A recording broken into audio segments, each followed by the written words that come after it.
Hello, welcome. Morning, afternoon, and evening. Hope everyone's doing well today. I am Yomandani Kumiko. Your lowly boomer, idol rat. Well, I'm not so much an idol, but maybe one day. Hey, welcome, temp. I do go on idol breaks, but I don't know if I'm not truly an idol yet. Maybe one day though. Welcome Zeno, and yeah, welcome temp. I was gonna do a Lobotomy Corp stream tonight, but I was like, I'm not sure if I'll feel like playing that for the whole time. And I kind of just wanted to chill and chat for a little while. So I decided to just make it a IDK stream.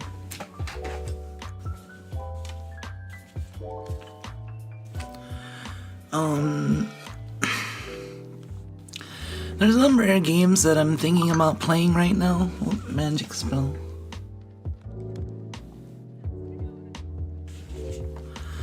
There's a number of games I'm thinking of playing this week. The 3 games that I'm actively playing right now, besides like Blue Archive and Grand Blue, are Wilds, Lobotomy Corp, and Dottage.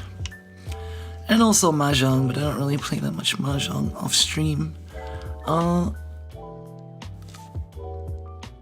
But yeah, those are like the 3 main games, and then I have a bunch of other games that have kind of fell to the wayside.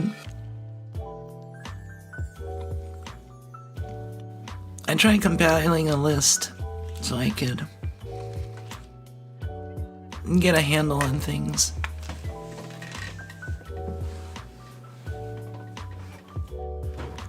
Hold on, let me grab a drink.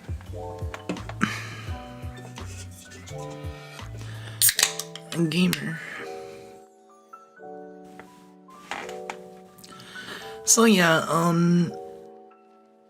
I kind of feel like doing something new this week. I don't know. I want to keep up progress with the games I'm actively playing, and I also kind of want to get back to some of the games that I was playing before it gets too long since I've played them. The chance of me playing them goes down the longer it's been. I haven't played Elden Ring in a long time at this point. And it's been a while for Ender Lilies. I'd like to get back to that. And also Jump King Quest. I'm currently working on that.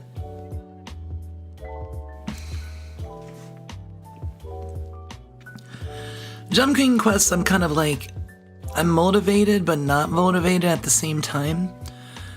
Cause it's an early access game. And as you know, early access games tend to get better as it gets closer to the actual release date. So I figure if I procrastinate on playing Jump King Quest, then eventually the game will get better, and it'll be better when I do go and play it. So it's not a bad thing to put it off necessarily. And also, I know Jump King is something that I'm very like on and off with. I mean, I'll have definitely long periods where I'm playing a lot of Jump King, and then other periods where I'm not so much. But welcome, Usagi. Jump King's another game that like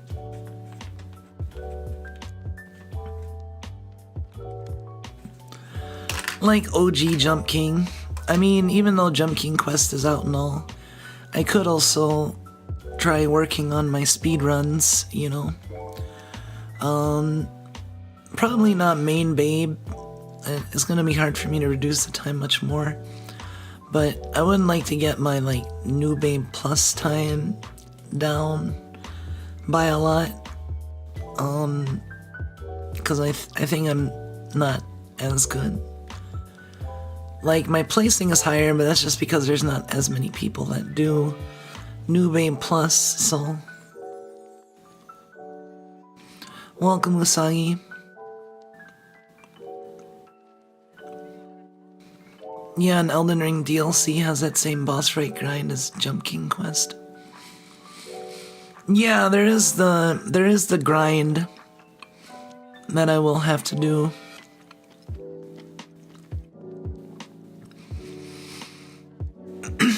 Like, honestly, that's kind of like the type of game, one of the major type of games that I end up playing is like, I mean, you can kind of define games as like, a lot of them requiring like some amount of grind.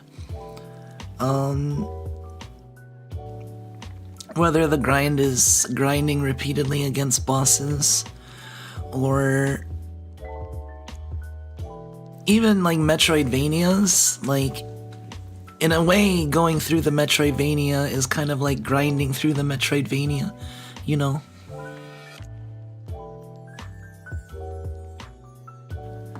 Because you have like the typical things that you expect in Metroidvania, like you eventually get the double jump and all this stuff, and it's kind of like...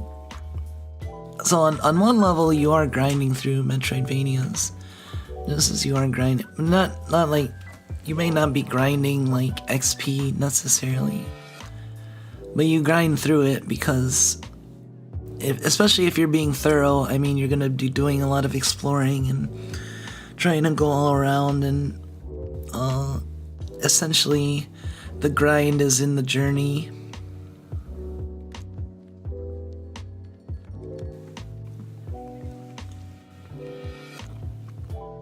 But Jump King Quest, Elden Ring, and Ender Lilies are all games that are like games with a lot of grind, but have a definite like end, you know.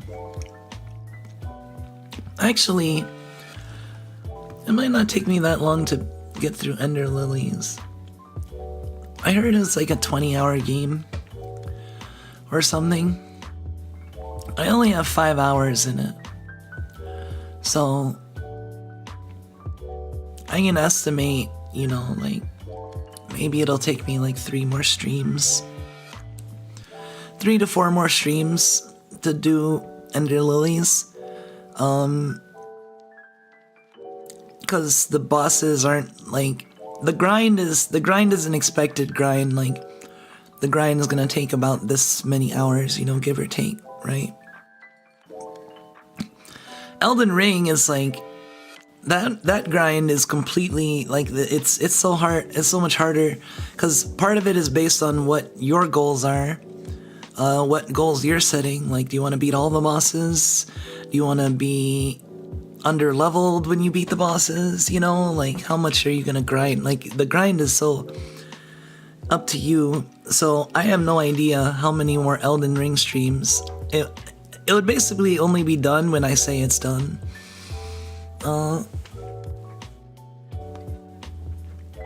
And I never said I was done with Elden Ring, and I still don't think I'm done with it, and I still have a lot of probably ways to go before I'm done with it. But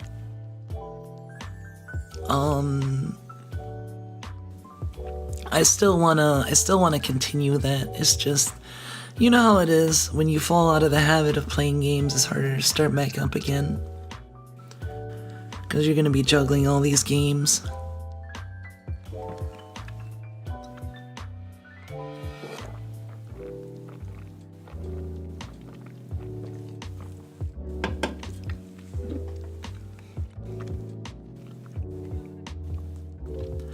I don't know, I was thinking about that, like, I don't know if that's how most people do it. I assume that's how a lot to most people do it. They have certain games that they play like regularly, and then falling, like having some pattern somewhat similar to mine in terms of, like, I think most people aren't playing like 50 different games in the span of a single week. Like, they stick to a few games, you know what I mean? Like, oh yeah, I played like 6 different games today, and then tomorrow I'm gonna play 6 different games that have nothing to do with the games I played yesterday. I don't think that's how most people play, like, games, you know? I don't think that's how gamers game, usually. It's more like, I have these titles that I'm gonna be focusing on for a while, and when I feel like, and I'll alternate between them to kind of satiate my cravings to play a game, you know?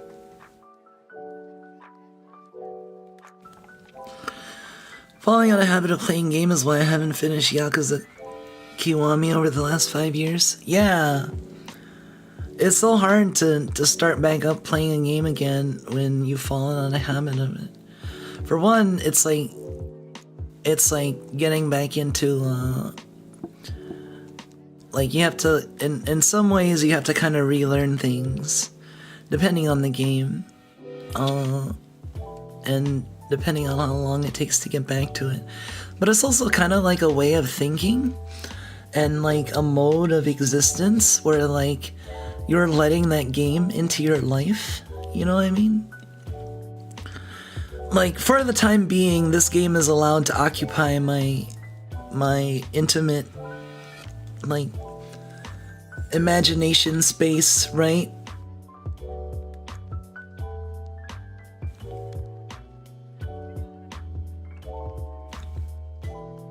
Do bippity boppity boo on me. I don't know if I have that ability. I may be a goddess and shrine maiden, but that's funny. I was just thinking of bippity boppity boo earlier today, cause Suise has a song, Shakunetsu. Wait, what's shit? I forgot the name of the song now. It's also known as just Wee Wee Woo.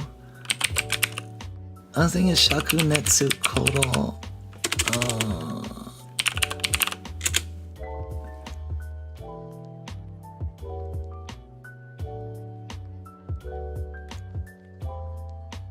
Oh yeah, Shakunetsu ni te junjo. Is it Junjo? Yeah, it's Junjo. The one where she's like wee wee woo at the very beginning, and there's like fire. It was like one of her earlier big songs.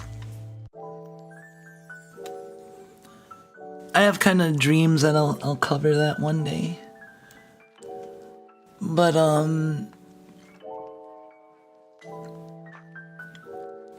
I was remembering when Miko was talking about listening to the song, and there's a part of the lyrics of that song that go like Rimito kakushi busto shite, right? Which means like without limits, boosting forward, right? Like, but she says it really fast, like Rimito kakushi busto shite, you know. She says it really fast, and Miko thought she was saying bippity boppity boo to shite, like literally I'm saying bippity boppity boo. She was like, wait, that's not the lyrics. I thought it was bippity boppity boo to shite. Well, I just thought that was really funny. Hey, welcome Team Doge. Is this a correctioning stream? I don't know if there's any correctioning going on right now, but I do like to I am a brat, so I might try to correct people. But yeah, the game is loud in my me time interest way, looking at it. Yeah, it's kind of like, you know, cause it's kind of, it's honestly like I think a lot of it has to do with like a comfy vibe, you know, like, you know, people want new things in their life, obviously, but they also want like the familiar, right? And like when you have games that you're like regularly playing, you kind of you kind of like enjoy the environment of the familiar, but sometimes you might not want to like suddenly, like, you know, because for example, if you suddenly introduce, say, Yakuza Kiwami, then you might end up starting to play this less, and then that will disrupt the balance. And if you're currently liking your groove or your current balance, then you're like, well, I don't know if I want to change that by introducing a different game, then I might suddenly start playing a lot, you know, like, I don't know, these are the sort of things I think about when playing games. I try to, you know, introduce new stuff and go back to old stuff occasionally. I try to have a little bit of like newness and randomness in there, but I do tend to stick to a handful of titles that rotate and get new. Like right now it's Wild, Soboko, Dottage. But before, like I haven't been playing Rogue Legacy 2 as much, but I might like play that a little bit. That game is really easy to introduce because you can literally pick it up and play it for 15 minutes and then just be done, or you can play it for longer and be done, and then there's like not much well, there's continuity, but like you don't have to worry about really having to relearn stuff or others. It's an easy to pick up and put down game, so those games are easier to kind of randomly play out of the blue. Or like, say, Balatro, right? I haven't played Balatro in probably weeks at this point. But like, out of the blue, I might just be like somewhere one day and I might just randomly decide to start playing Balatro again. But it's not like I've decided to stop playing it, it's just sometimes you get used to not playing something or doing something and not doing something that like you don't want to disrupt it, you know.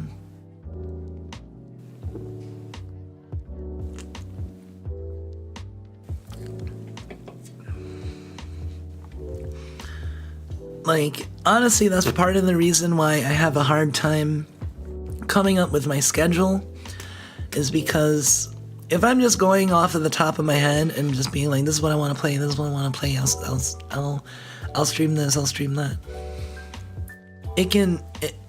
If there's stuff I really want to play, a lot of stuff I really want to play, it can be pretty easy because I can just throw up streams whenever I feel like. But it can be a lot harder if I don't have stuff that I really strongly want to play, or there's a lot of other games besides the games that I want to play that I'm like thinking like, oh, it would be nice if I played those again, but I'm kind of figuring out how to reintroduce those into my life and when, you know. Like, for example, I want to keep up Wilds, so, and also there's gonna be new DLC for Wilds, so I'm gonna have a Wild stream on Friday. I'm close to beating Loboco. I'm not 100% completion, but like I'm working on it. I'm like 77% completion, and I'm making good progress. I'm getting close to endgame for Loboco, so it's like I feel bad if I dropped it because I kind of want to see it through, because I drop a lot of games. There are a lot of games that I've never seen to completion. Even games that I got close to completing, I never completed it.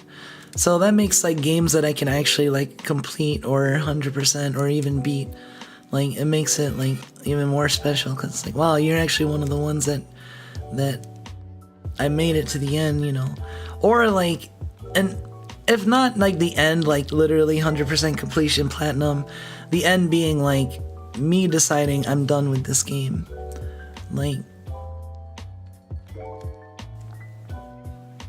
Like for example, some games, like I have a sort of like half status with that. Like Sekiro, like I beat the main game and I beat the long ending and the one, but there was the one other ending that that ends the game kind of early, that is some alternate bosses. I never did those, but I was pretty much said that I was done with Sekiro. Girl, you damn right, get correct. Bellatrix a mood game for me. I have to feel the mood of it to play it. Yeah, it's definitely. I can feel that. Near completion thing in Disgaea 1. Been on the final chapter for 9 years and finally close the book. Nice. Man, I remember Disgaea 1. I actually finished Disgaea 1 too. I don't remember how far I finished it. Like, I remember there was like all kinds of like, you know, item world stuff, and I definitely beat the story and I did some stuff, but I never finished Disgaea 2. And I never played the other Disgaeas. I thought about playing Disgaea at some point, but I don't know if I can get back into it.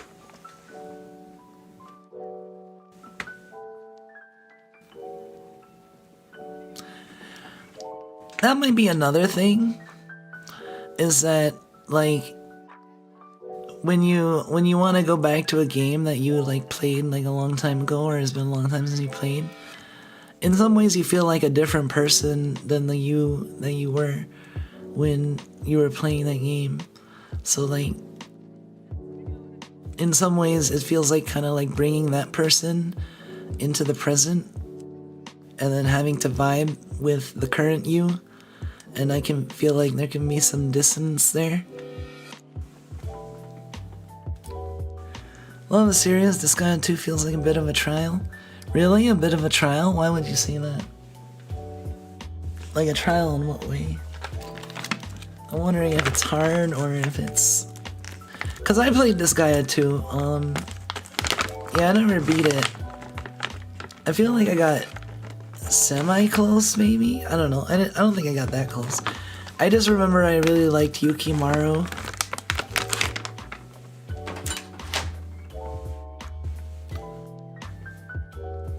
She was my favorite.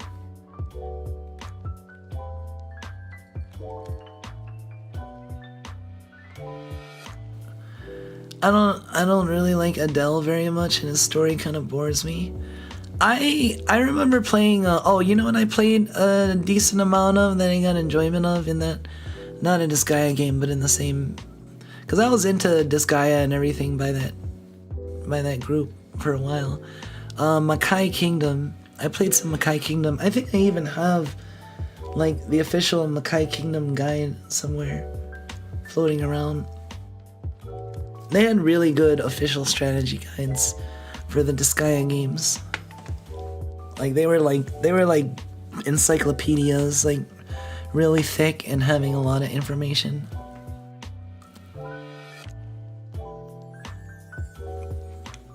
Also Phantom Brave.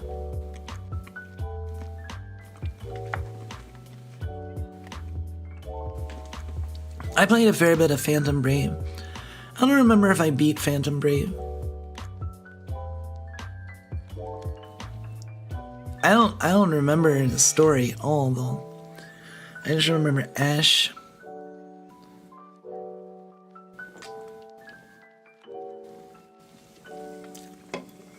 And Marona. I just realized like Marona is like actually kind of a decent amount like Arona from Blue Archive. It's like one letter off. Like Marona's lowly. Has kind of the short hair thing going on. Hey, welcome, Fruit. Welcome back to America. I've been wanting to try Phantom Brave. I know the PC port in Disgaea 2 has the MC as a bonus character. Oh, really? Like Marona? That's cool. Marona's really cool.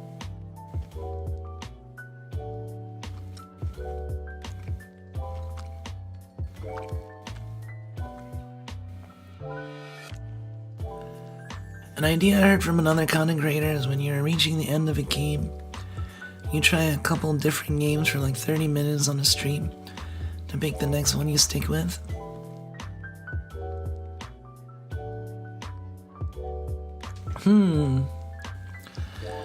So like for example, if I was getting close to or about finishing Loboco and I was looking for a new game, I might play both like Jump King Quest and Elden Ring.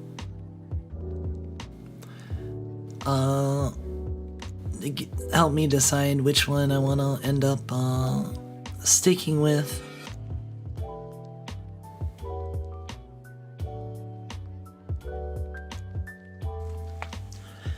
I don't know. I guess that's one way to do it, but I feel like I'd be tempted to like just play all the games.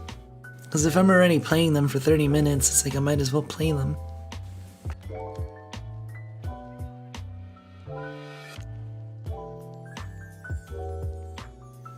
I think there's only been a handful, very small handful of cases where like I didn't like a game like a lot to the point where I returned the game before the 2-hour point is up.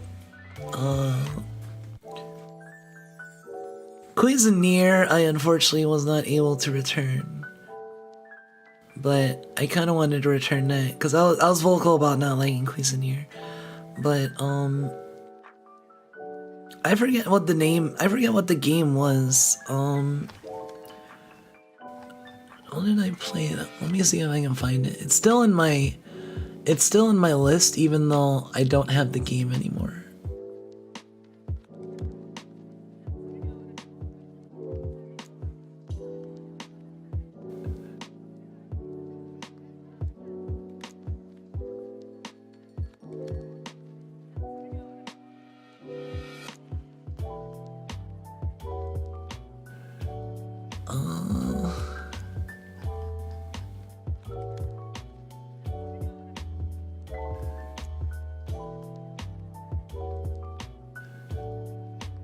I will find that. That was like a couple years ago at this point I played that.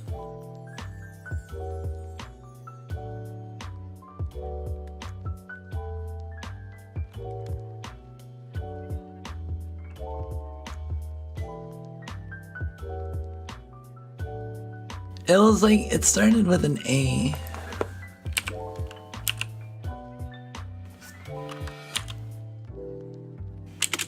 No, maybe it didn't.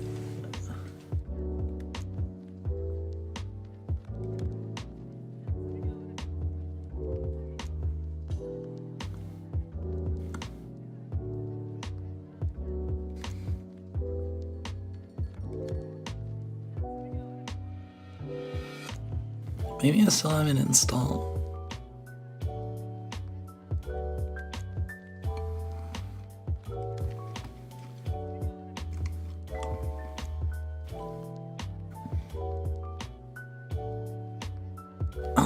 Let me see. Was it in 2022?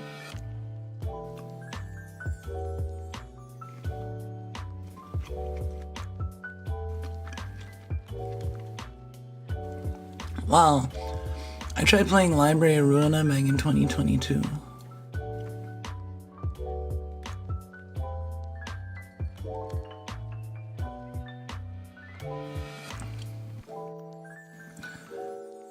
That's weird.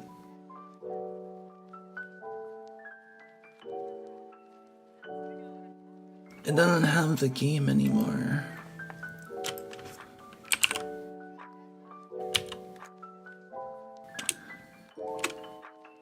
It was like a board game, playing the new Tarkir set. I'm gonna be buying a collector's booster box of Tarkir. So I can open it with Misha and I. Cause I have some pretty good luck with collector's boosters. If Aether Drift is any indication. I probably made over like $2,500 from what I bought. In cardboard, of course, but because I have the serialized Aether Spark and the foil Chrome Mox, which combined is like over 25,000. 2,500, not 25,000. So I figure it'd be, and you know, it's fun. It's something for me and Misha to do, an activity. We end up opening them packs one by one and seeing who got the better pack. Technically, Misha was the one that opened the Aether Spark because I had 2 packs from a Finish Line bundle, and I was like, pick one of these to open, and he opened, he let me pick, and then I picked one, and then he opened his, and then in his was the Aether Spark. I think mine was whatever. Oh no, that's right. Mine was still pretty good. It was the Showcase Mu Yangling or something. But yeah, I'm also gonna play it. I'll probably play some Arena when it comes out and do some drafts. I like Tarkir. I didn't play when I wasn't playing Magic as much when Khans was like popular, but I do like the concept, and I do like 3-color decks, and I do like the shards, or not the shards, the wedges, like white, black, green, which is Abzan. But there's Abzan, Timur, Mardu, Jeskai, and Sultai. Yep, that's the fight.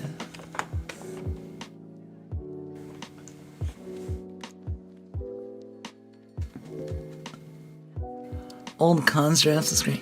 Yeah, like and plus they're bringing back enemy fetches. So like whatchamacallit. So that's another reason that I figure the collector's boosters is a good investment to buy, because if I get any special, cause there's a good chance of opening the lands, cause there's like 5 of them. And then on top of that, if it's a fancy one from the collector's boosters, it can be worth even more money. And those ones are not likely to go down too much, even with the new product on the market, you know. So yeah, I think it'll be a good investment to buy like one box of collector's boosters. But I'm probably not buying any more of that, and I'm gonna be saving for the Final Fantasy set, where I want to buy like a fair bit of. Misha and I don't know how much we're buying yet, but we're probably gonna buy a fair bit, since we're both planning on going in on it, you know. So far I've mostly just been buying the Magic stuff, but Misha also likes Final Fantasy, and also is interested in the Final Fantasy set, so he's interested in putting in, so we're gonna probably get a fair bit of Final Fantasy product. That'll be exciting. God, I have to figure out when pre-orders are coming out, and then pre-order early, just in case, because I don't know how much demand's gonna be for the Final Fantasy. People might be crazy about it. I don't know how many outsiders are gonna be like. It depends on, yeah.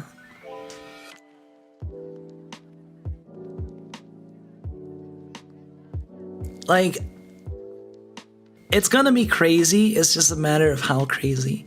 Like, is it gonna be like Pokemon, the last Pokemon set that came out crazy, where like shit was like not, the closing down stores and people saying they weren't selling it because they didn't want to deal with violence and other stuff. Like, I'm talking with my I'm talking with my LGS. I'm gonna figure out exactly when they're gonna start putting the pre-orders up, and then I'm gonna put it on my pre-orders on like the first day they open it, just in case there's some sort of crazy mad rush for pre-orders. And then it shouldn't be a scarce product. Like, it's a standard set. They should make enough for demand, no matter how much demand there is. So,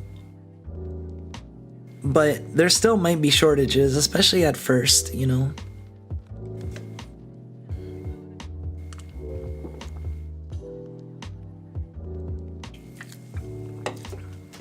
And also, that relies on Wizards of the Coast, expecting Wizards of the Coast to be competent enough to put out a lot of product, which they're probably going to not put out enough product for the initial Final Fantasy release.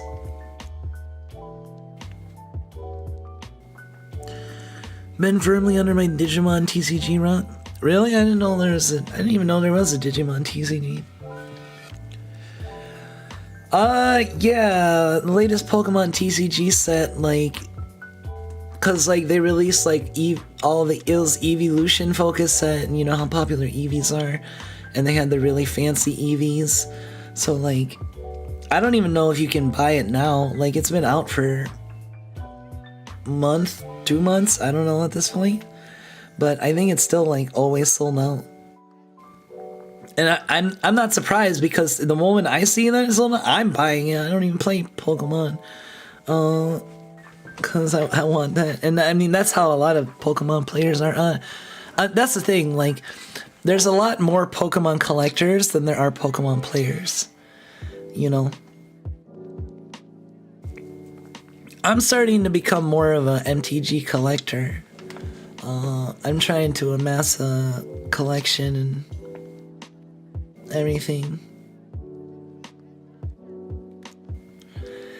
I've always been kind of like, growing up, I've always been kind of like whatever about collections, in the sense of like, you know, I'll liquidate some of my collections to be able to play this. I was more about practical, like what do I need to play the decks that I want to play now, and what can I do to get those decks. So I didn't have like a big collection of like, I had some stuff because I actively played and I kept like value, but I wasn't trying to like amass value like in bulk, you know.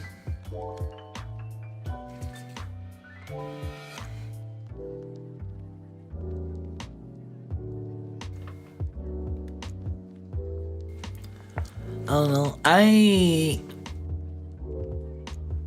I'm probably mainly gonna stick to collecting Magic, and maybe some dabbling into Pokemon. I have already, like, I have some Pokemon cards now, but like I don't have like really many like really fancy ones.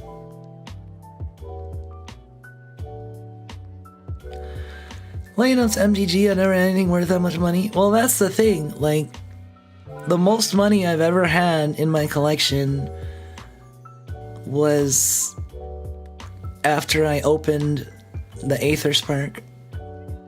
Now I have a very valuable collection that's mostly focused on one card. I mean, I have a lot of assorted cards of varying value, but like, Aether Spark is over half of that, I'm sure. Probably over 3/4.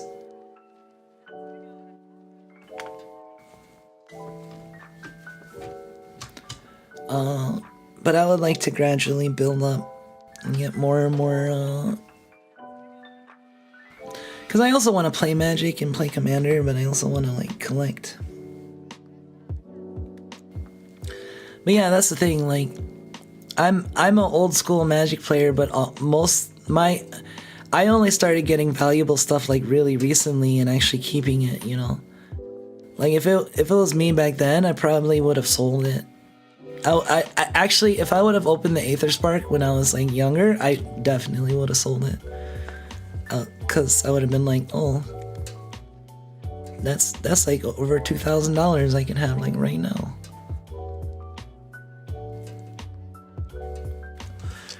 As at least as far as completed eBay auctions have led me to believe the estimated cost of the Aetherspark to be about a little over 2,000.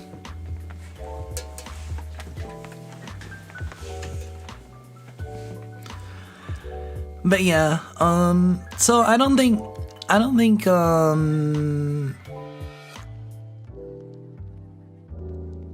think like it's never too late to start a collection, I guess is what I'm saying.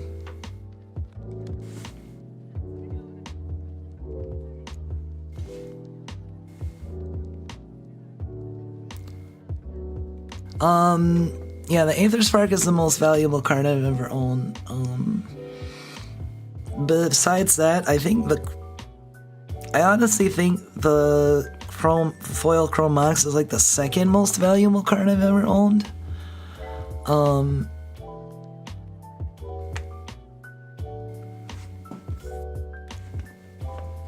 then I have like assorted other cards. Like I made a fair bit of money from that from the collector's boosters. Like I put in about like $350 maybe. Oh no, because it was only like $215, so I might have put in about $300 to $350, but I think I 10x to my I got 10 times the amount of my investment, which is pretty good. Like the other cards I pulled beside the Aetherspark are pretty good. Like two fancy Ketramoses, which are decent amount. The Chandra and Mu Yangling. Let's see.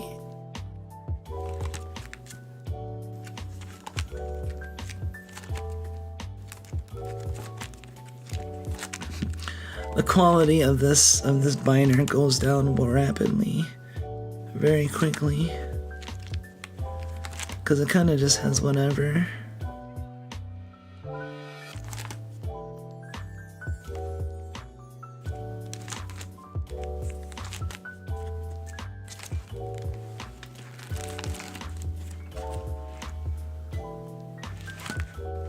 I've had this Ultra Pro binder for like ever. It's a small four card binder. Like the pages are four. There's 4 to a page. And I've had this to hold like my high value and most likely to be traded or moved stuff. I might buy more pages for it. Actually, you know what? I'm gonna do that right now.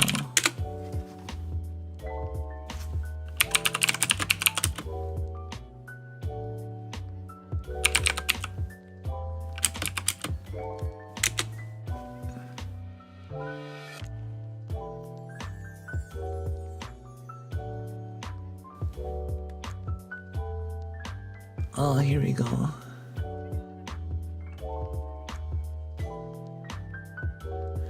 Why does it say coupon storage?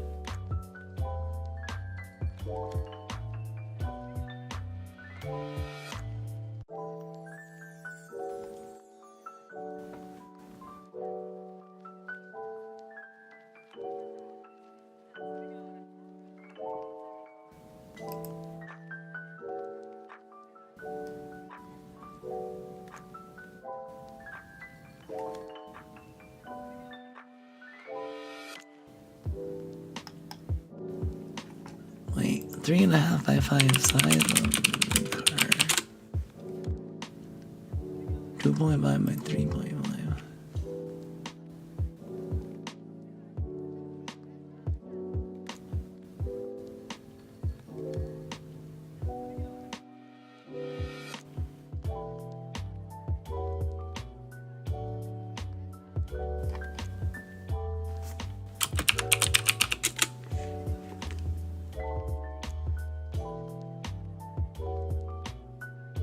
Are they all for...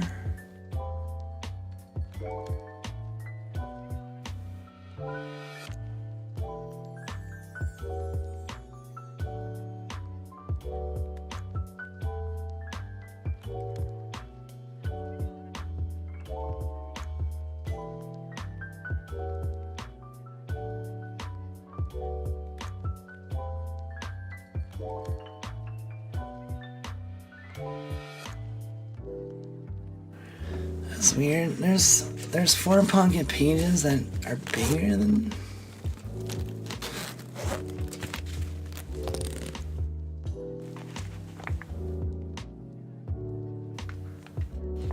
Oh.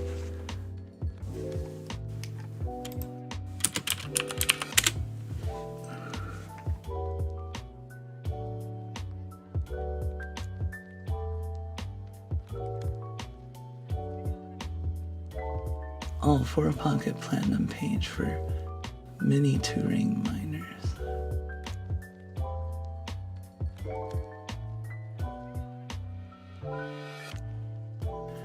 I don't know, maybe I should upgrade to a bigger binder, but I kind of like having the small binder.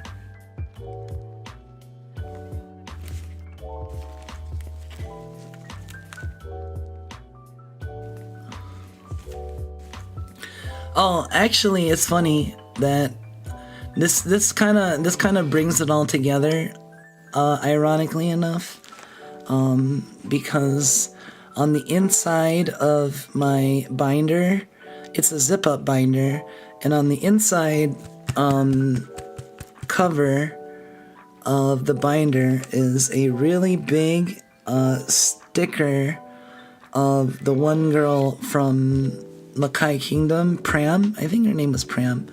She had red eyes and white hair, and she was a brat. But it's a big sticker of Pram that's about the size of the entire binder.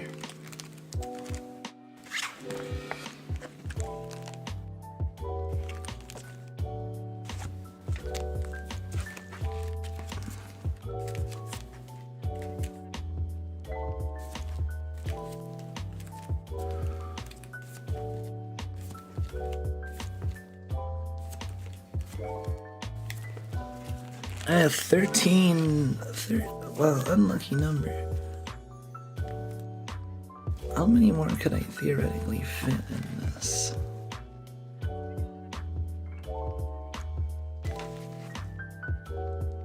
Probably...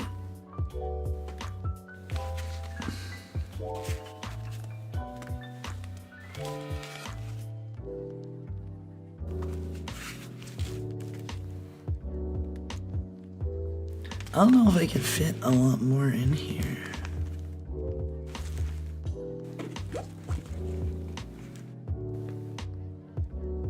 I don't know. I have to rethink my binder situation. And, I kind of don't want to stop using this binder because it's like... I've been using it since, I've been using it since undergrad. So I've had this binder for probably like 15 to 20 years at this point. So it's like, I kind of want to still use this for my main binder.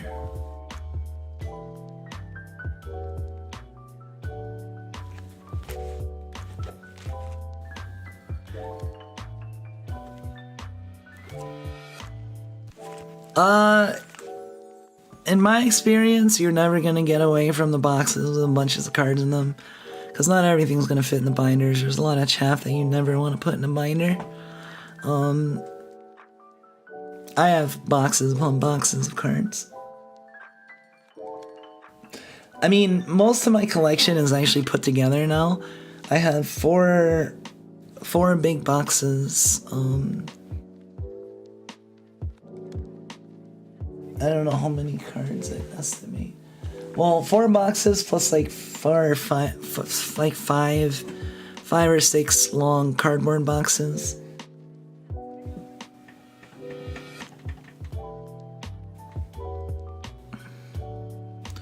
Yeah, I tried going through the monumental task of organizing all my cards, and I actually like mostly got done, but I didn't really like put it away. It's just kind of sitting in a pile in my room. Also because there was some stuff that I still needed to figure out where to put, and I also needed a bit more space, so I might get more stuff. I just don't know what to do about 100 pages per box. I don't need 100 pages.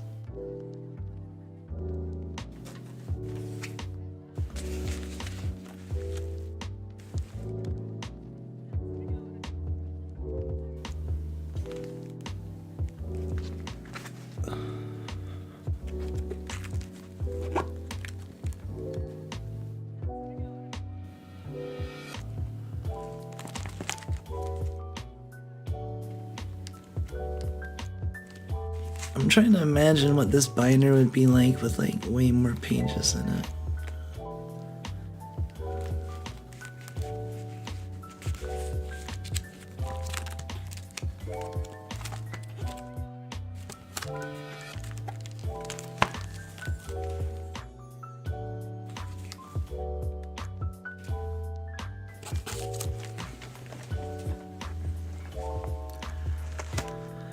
I also like having the small binder because it's something I can take with me more easily and have like in you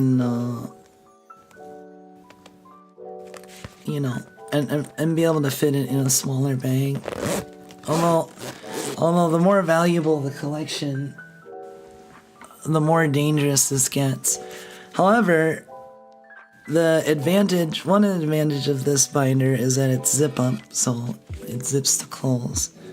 2, it actually has, technically if I wanted to tether it to myself or like tether it to my bag, I could easily do that, so someone couldn't like take it out of my bag easily.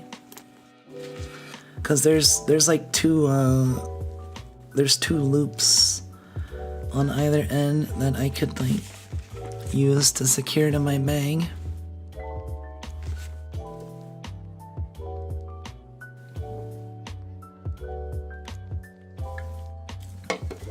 Which if this got sufficiently valuable enough, I might actually do that. Do I want to buy the mini 400 pages?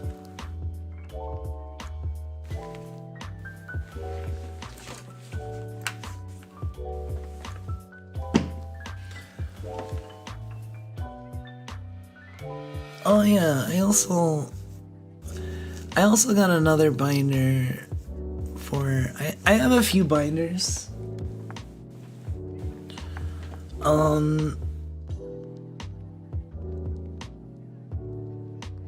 I feel like they're not as good for carrying like high value stuff.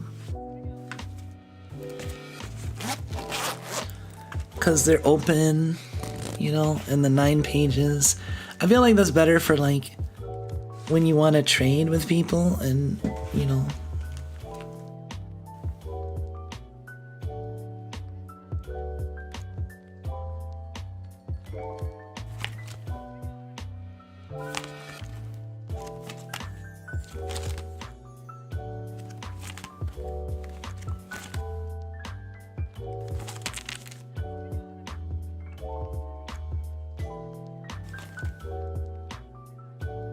I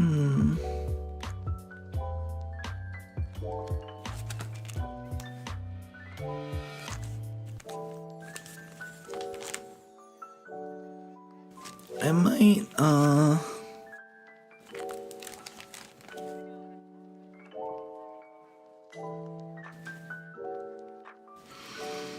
really, I need another binder for, like, let me see if I can get, like, a zip-up binder.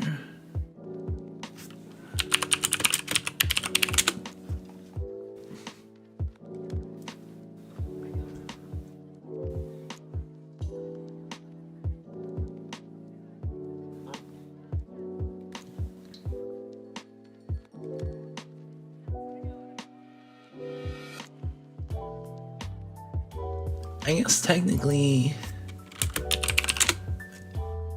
you don't need like it doesn't have to be for cards.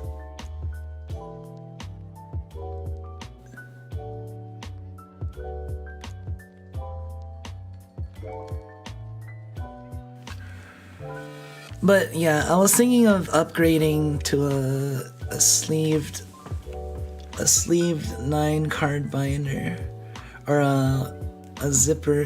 But welcome, Muns. Hope you're doing well.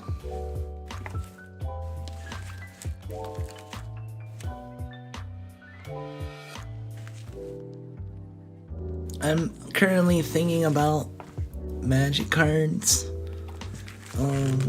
and collecting stuff.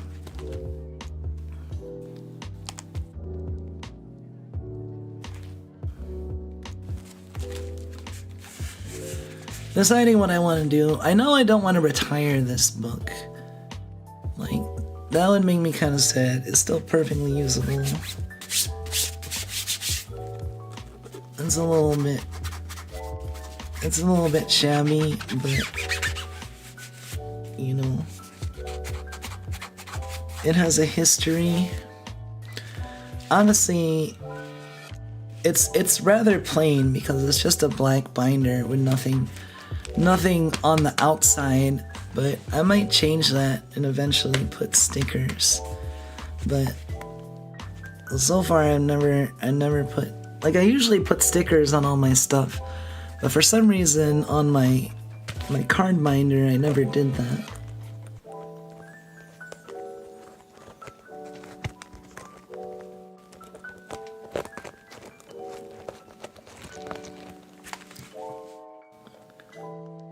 Doesn't need to be cool. It doesn't need to be cool. I think having a small black binder that has valuable cards in it is cool in and of itself. But I also have the big pram sticker, so there's Loli right on the inside, and she's kind of like raising her arms, like check out my collection. So it's kind of like hiding my power level. I don't know. That's part of the reason I've never thought to put stickers on it. It's kind of like I want this to be discreet in a way and not flashy because it's like it's my valuable collection. So I feel like making it flashier is kind of like, I don't know. Does that make sense?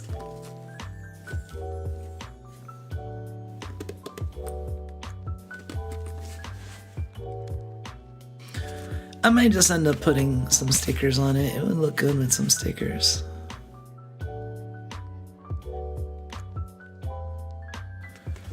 Underground market binder. And I do have like a ton of, like a metric fuck ton of stickers that I still haven't used. That I'm still just waiting to use, so I have a lot of good stickers I could put on it. But that's a big decision, you know.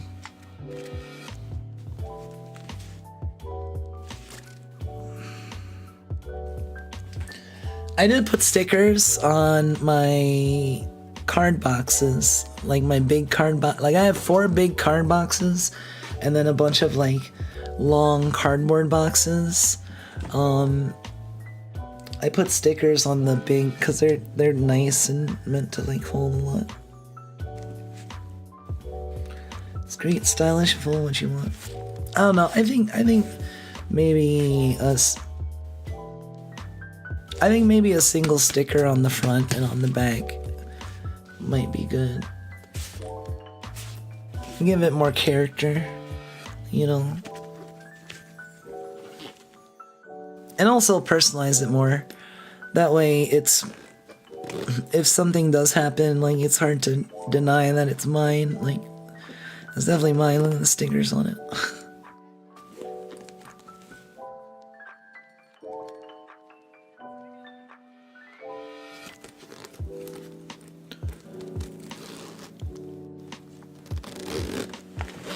But yeah,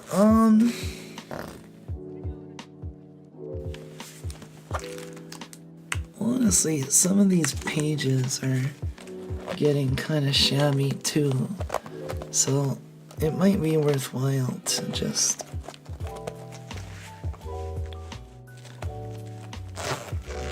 get an all new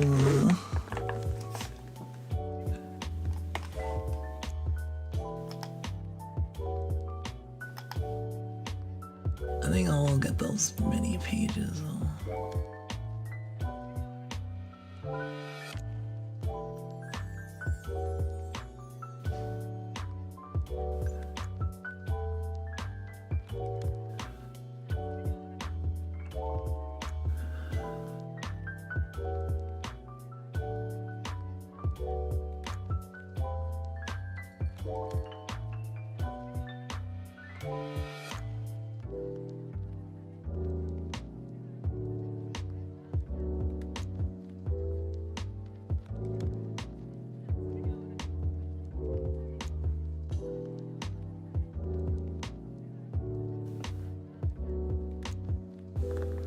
Alright, I ordered some pages.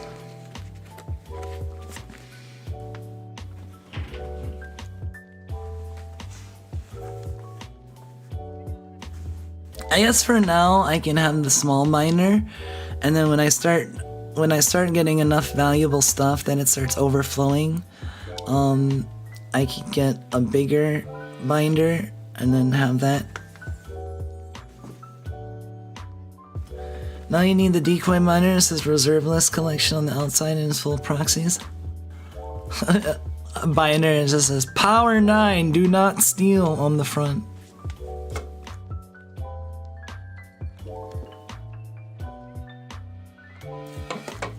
That'd be really funny to... Actually, that would be really funny as like whatchamacallit? Like a Canon camera thing. Like, make a binder and fill it with like proxies of like power 9, and then just like set it out somewhere, like at a tournament or like, you know, somewhere, and observe and see if it gets stolen. And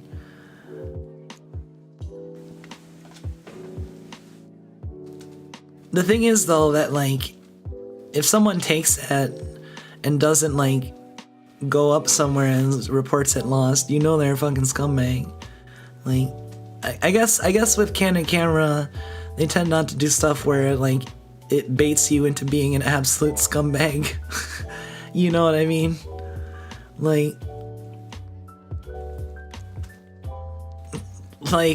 let's do this Canon camera where we put a button that says press this button and make all the orphans drown, and see who presses it. Like,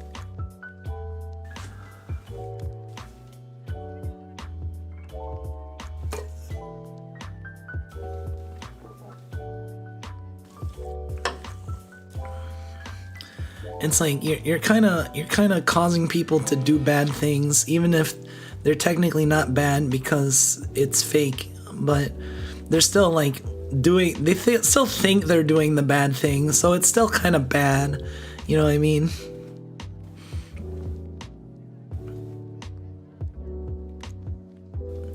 Like if they think if they know that they're doing a bad thing, but then it turns out, oh, they were fake and it was a Canon camera show, it's still like, that's still fucked up that you did it. Like, you know what I mean?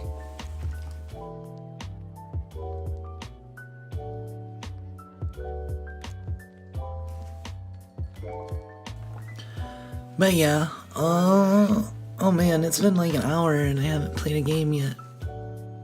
Well, I didn't feel like talking, so I don't necessarily have to play a game. I can just have a full talk stream.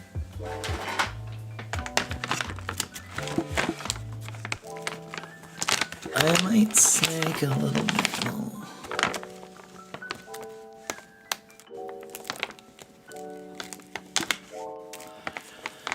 The Korean BA channel is doing like an April Fool's press conference with Makoto.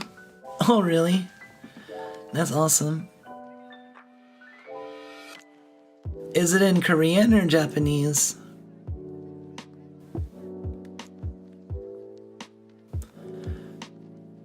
Oh.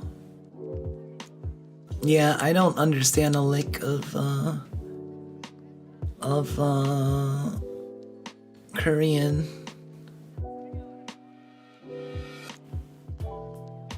You think it's so hard, really? I've never like even tried to learn a little Korean. I don't know.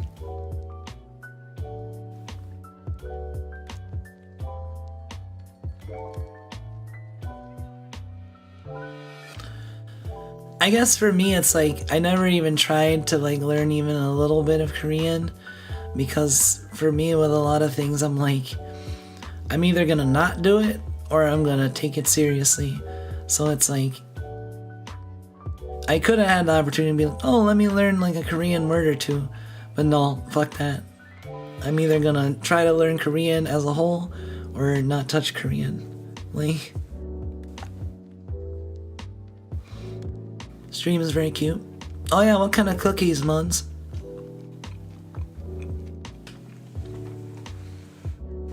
I probably learn more casually rather than seriously, really.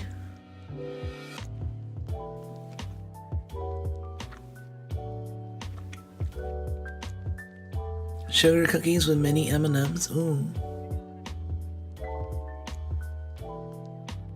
M&Ms is kind of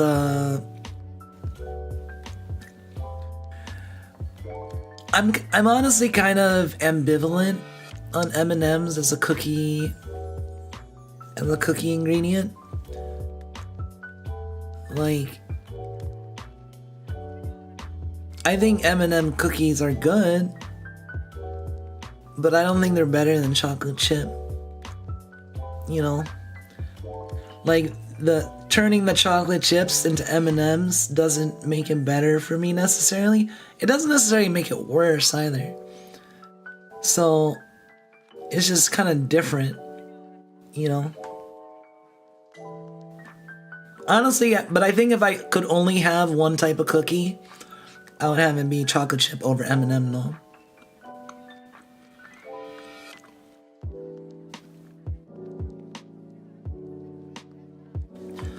Mine's a I'll do it right or not at all. I have been wondering how hard I need to go in learning Spanish to get it to stick.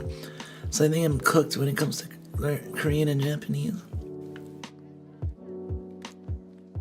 How hard do you need to go in learning Spanish to get it all stick?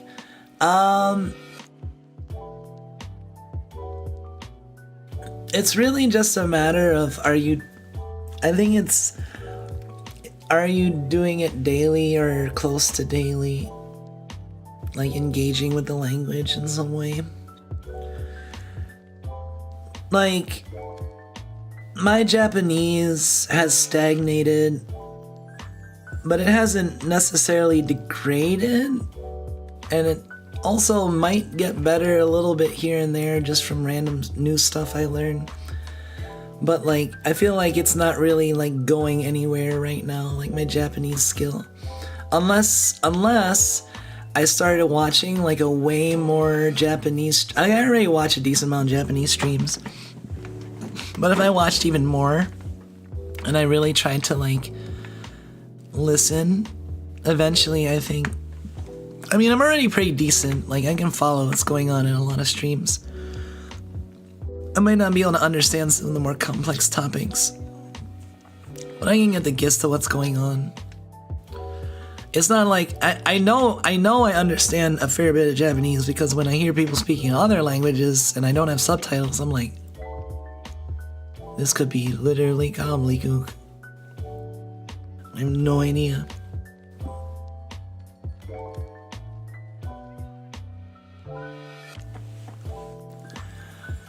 Hey, Suge, I learned Spanish in 3 months? Really, 3 months? In just 5-minute lesson watching random TV shows.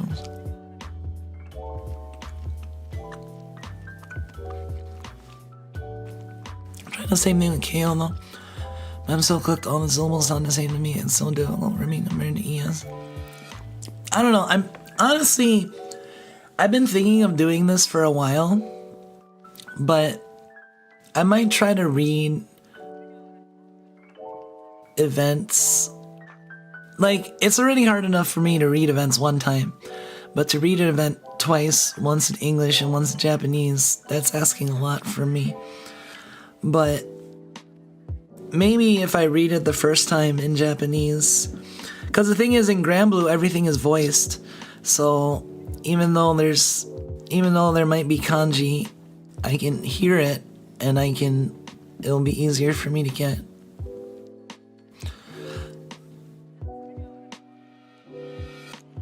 Yeah, like for example, I don't actually understand what Eve is saying. I just know.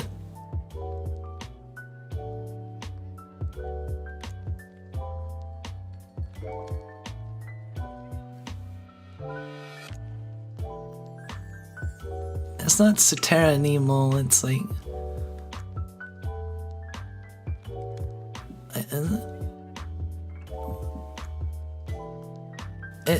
It's discarding Adora. She was basically explaining herself.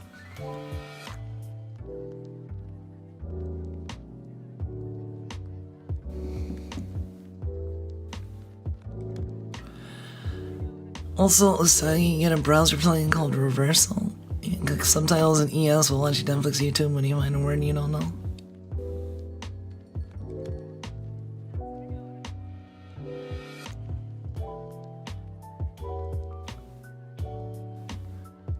What does that mean? You can click subtitles, like when you click the subtitles pop up? Or...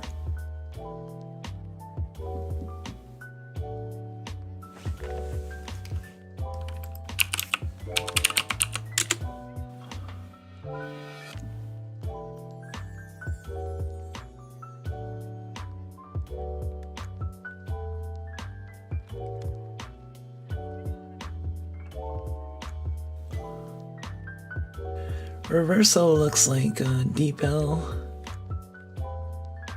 Literally like the same.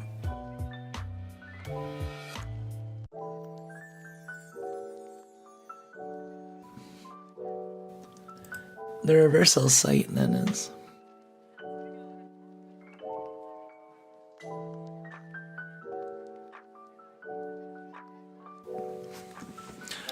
Oh, you can click the subtitles.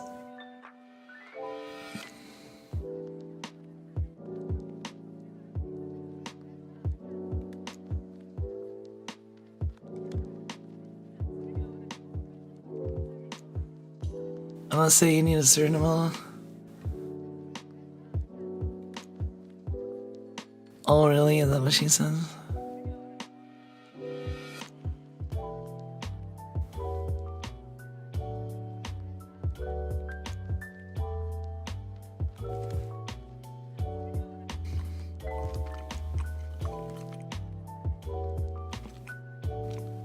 Yeah, that makes sense.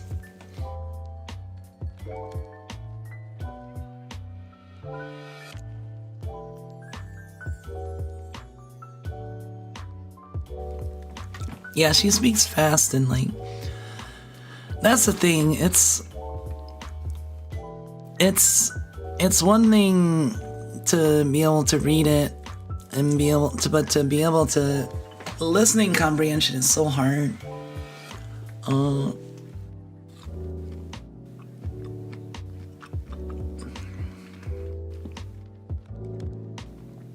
Wait, so with reversal, would I be able to watch like Japanese YouTube videos? Or watch videos with Japanese subtitles, but then click the Japanese subtitles and they'll say it in English?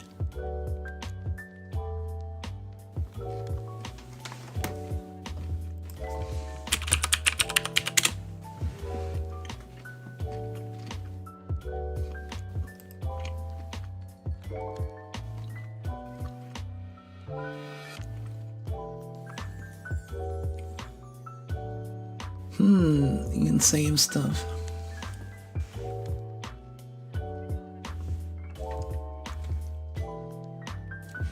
So wait a minute.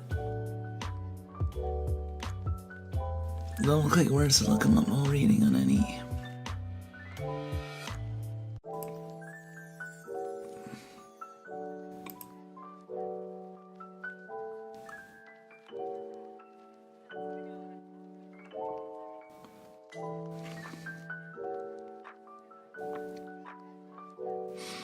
I'm trying to think of how I would use this.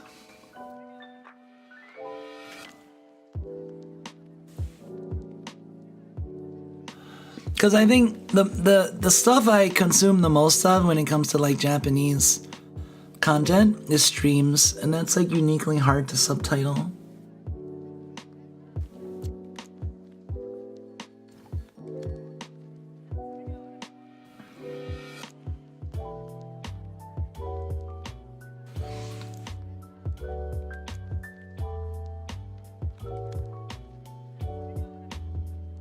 But for streams, the VODs will have auto-generated subtitles that Reversal can detect. Yeah, the auto-generated subtitles might not be very accurate though.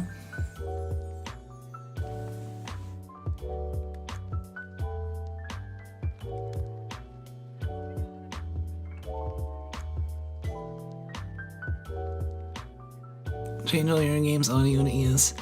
Use language to internet, watch ES TV and internet. Yeah, and play and then play Blasphemous. That's my #1 tip if you're trying to learn Spanish.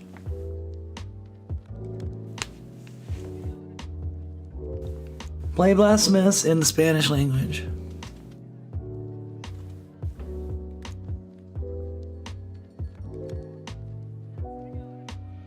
Yeah, the Blasphemous voiceover is awesome. I thought that was really cool that they put the Spanish voiceover.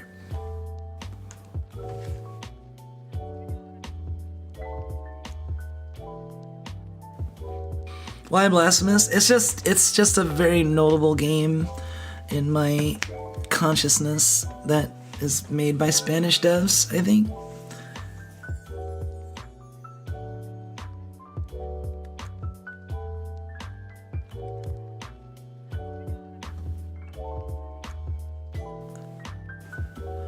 And Blasphemous is a good game. I played it through, and I think I beat it, but I don't think I'm beating the DLC. Or played Blasphemous 2, but Blasphemous 2 is one of those games I've been thinking about when I need a new Metroidvania to play. Maybe sometime after Ender Lilies, maybe.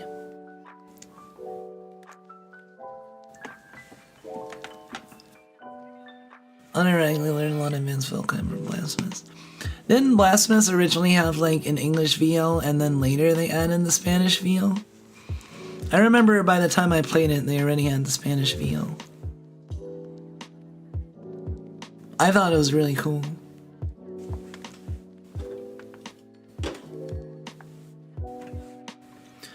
I kind of like that when games, and like, it doesn't have to be Japanese or English, but I like that when games are just like, I'ma speak my language, even though this is meant for, like, you know, this is in English, but I'ma speak Spanish. cause we Spanish.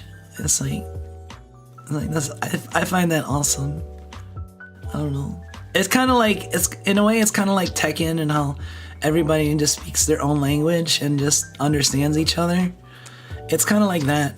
It's kind of like I think it's cool when like devs are like, oh yeah, we wanted to have the characters speak Spanish because we're Spanish and we're cool, like, so we do it. And like in Elden Ring doesn't have a JP voiceover. They were like, we want it to be English even in the Japanese, and I think that's cool too.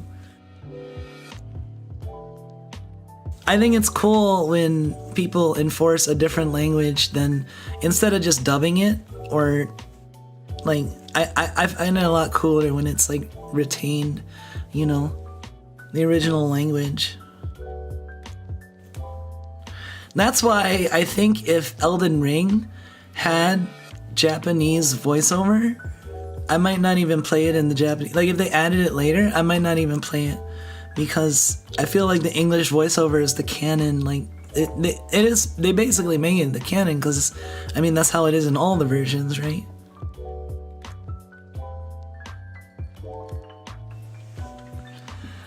Dubbing is essentially an accessibility feature. Yeah, that's essentially what it is. But I think that stylistically, instead of dubbing, doing something else is cool, cause it has more character, you know, like, and you get to see in different cultures that way.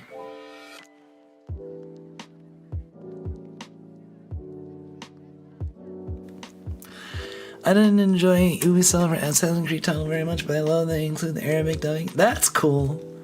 I think that's very fitting.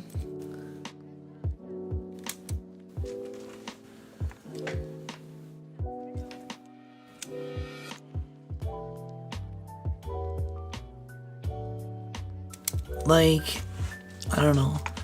Like, I feel like, yeah, that's generally, I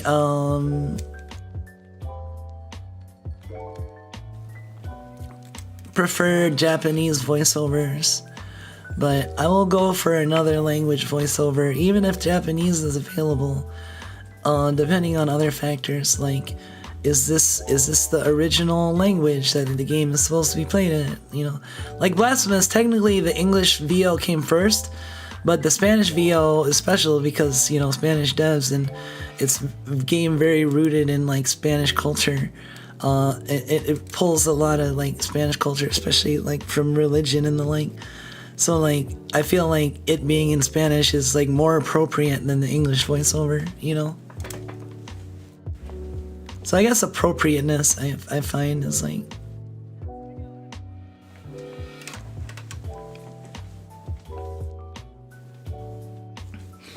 yeah, I guess this ended up just being a chat stream. Like, I'm just vibing right now. I mean, I might still end up wanting to play a game, but I've just been enjoying vibing.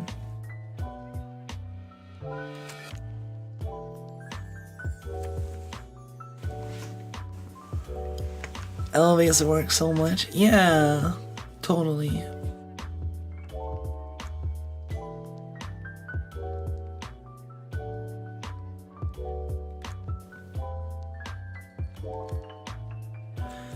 The language part of the options menu is a hidden gem.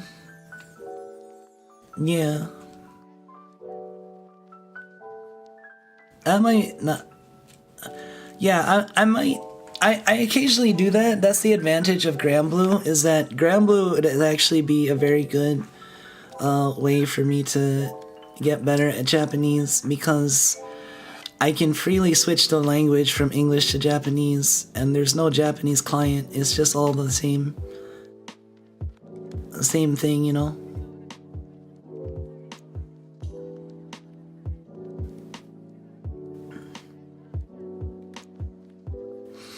So what I might do is, for some of the chapters, maybe I'll like try to read a chapter in Japanese and then replay the scene in English and see like how accurate I was. That might be fun to do. I've had that idea for a while. I've done it like maybe once or twice, but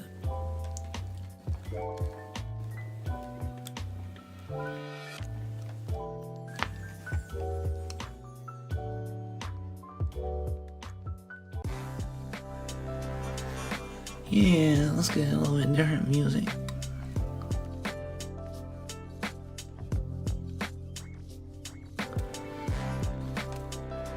I don't know.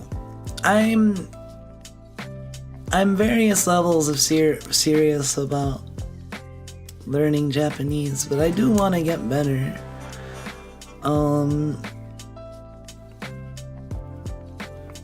It's just a matter of how actively I want to pursue it, but maybe if I put in a little bit more effort every day, I'll make more progress. Try to put in daily effort, you know?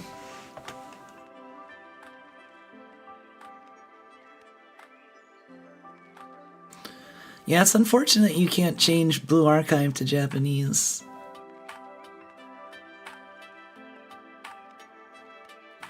Like, I know there's a whole ass Japanese client, so like, they might think that like, oh, if you want to play in Japanese, just play the Japanese version.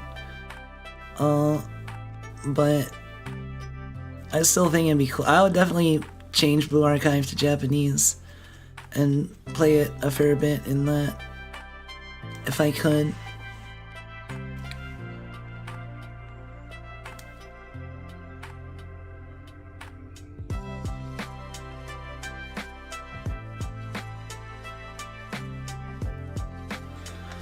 When BA glitched and let us use KO club stickers, that was what gave me the idea to use BA to learn KO. Oh, really? Yeah, that was pretty funny. For like a month or two after, I think it was the anniversary update with Dress Hina, all of the stickers in chat went from their English versions to their Korean versions with no real explanation. Then they eventually switched back. I read somewhere that people were saying the likely explanation had something to do with backups and restorations and only having the Korean backup or something.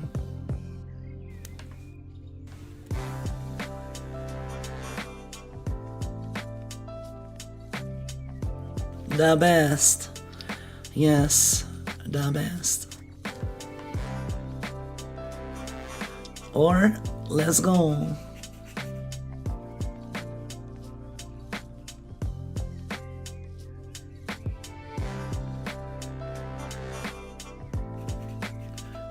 Yeah, I'm just enjoying vibing right now. Like, I could play a little bit of Lobo Code, but that'd be kind of stressful.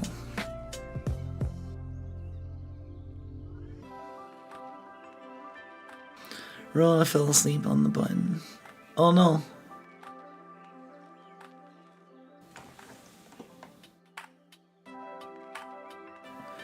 Is that the don't touch me button?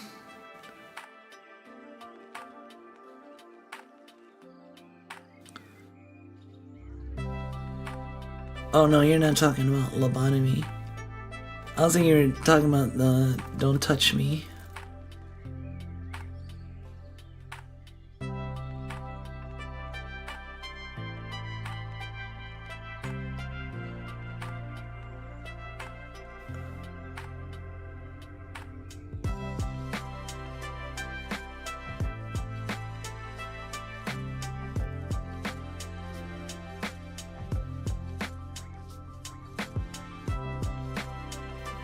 Will you play Mahjong this week so we can see your character's lewd onsen outfits?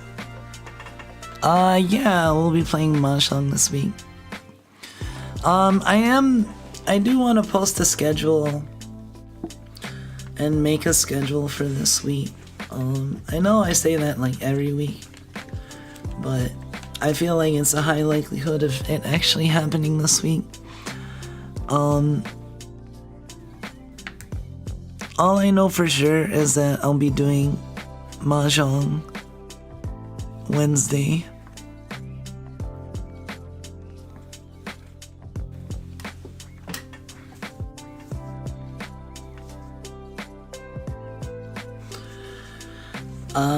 Besides that, I don't know.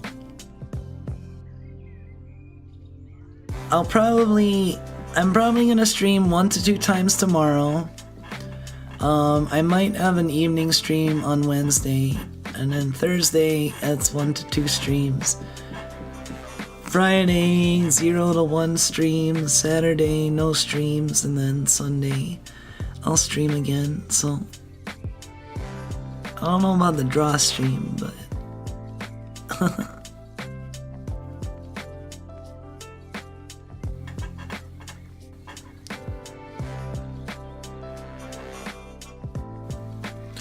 part of what motivates how many streams I schedule in the week has to do with how many games I want to play, if I have time to play all of them.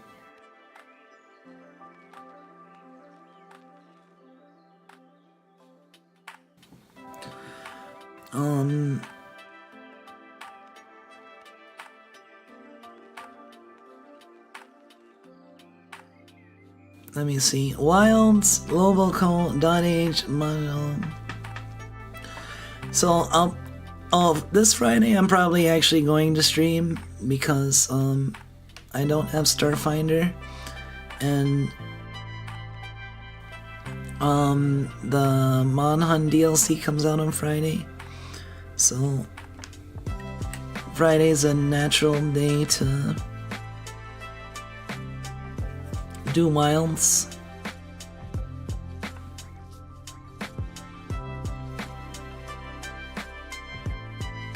Let's see, Wednesday Mahjong.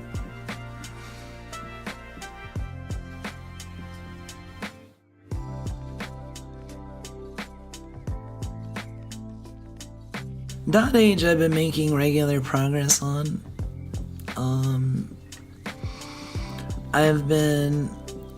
I'm on a cat run right now, and I'm at about getting close to the end of the first year. So I'll probably do a .age stream tomorrow.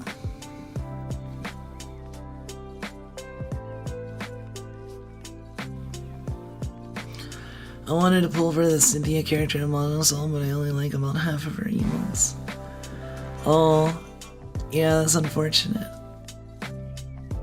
Emotes can be such a deal breaker. Like that's the one thing I don't like as much about Yan Xiao. Is that her emotes aren't bad, but they're like not my favorite. She's missing some she's missing some good expressions.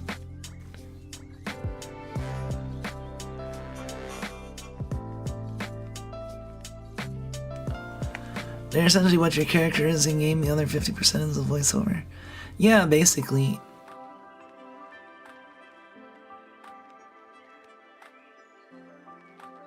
Well,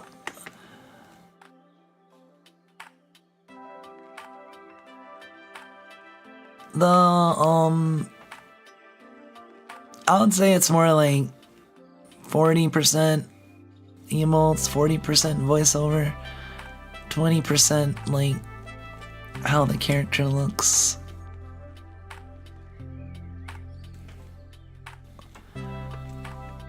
Cause I mean that, or maybe it's more of an even split. I'm not sure exactly. I mean, I definitely went for Yan Xiao, largely because of how erotic and lewd her blonde outfit was, and I also obviously I like black and white.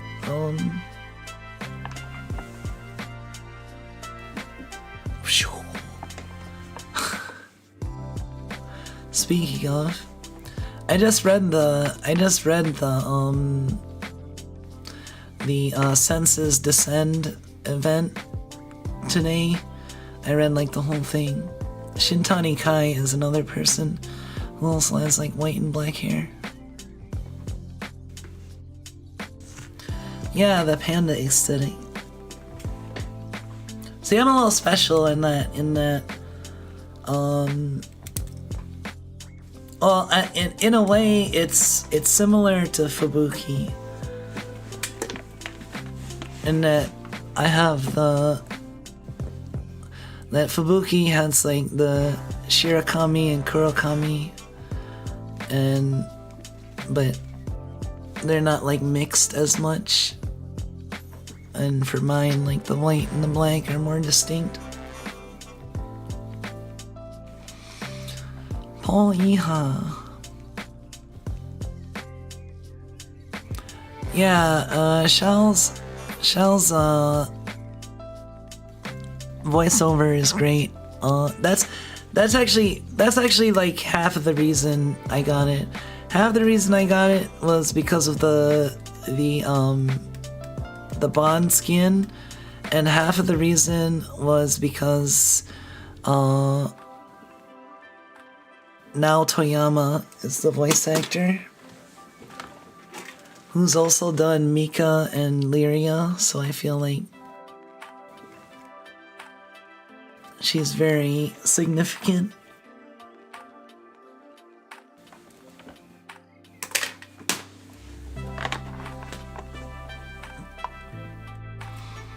I'll have to play her on Wednesday.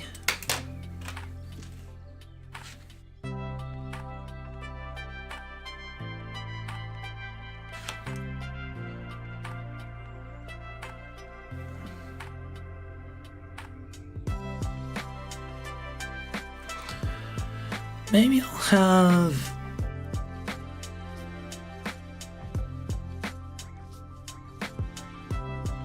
a .h stream. I'm trying to think, like,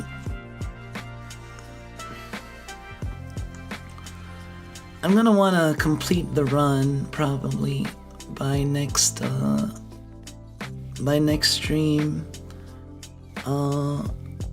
that I'm doing right now.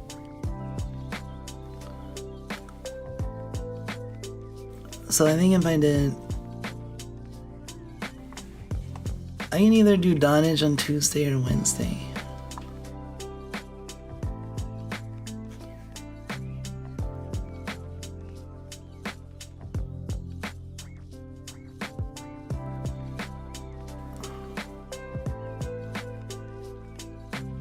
And then Lobotomy Corp can go wherever that wasn't.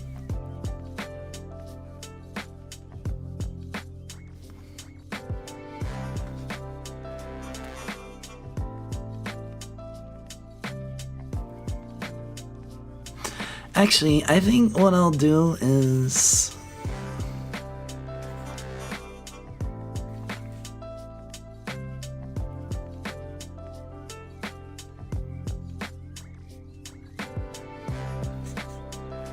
I'll play Lobotomy Corp tomorrow night. Wednesday afternoon I'll play Mahjong, and then Wednesday evening I'll play .h.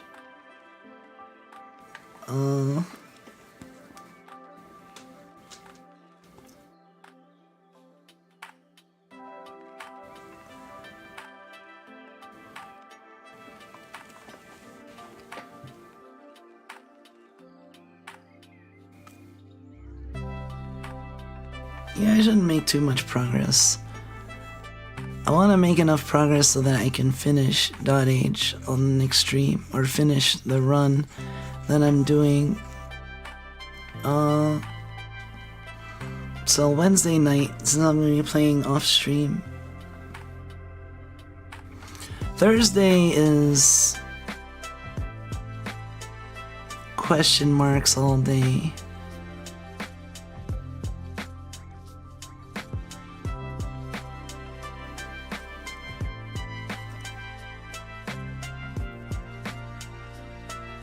Friday's Wilds. Although I don't know if...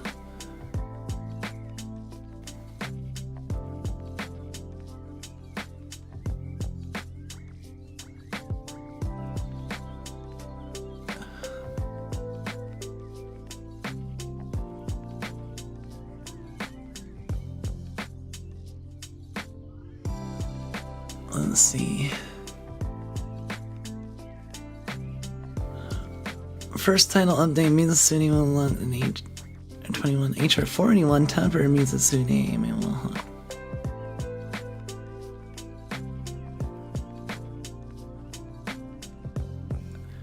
Starting on the release, you'll also be able to repeatedly hunt a high rank version of Zoshia.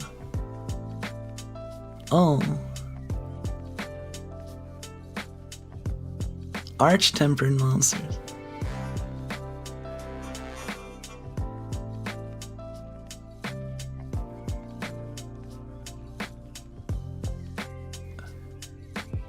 On Wednesday, April 3rd, free chill.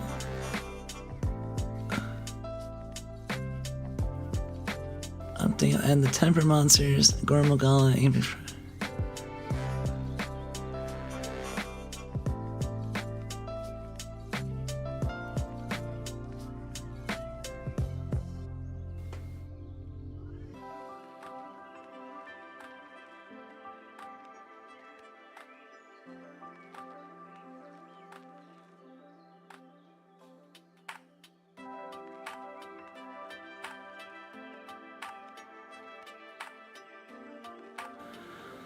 And the tempered monsters, Gormagawa.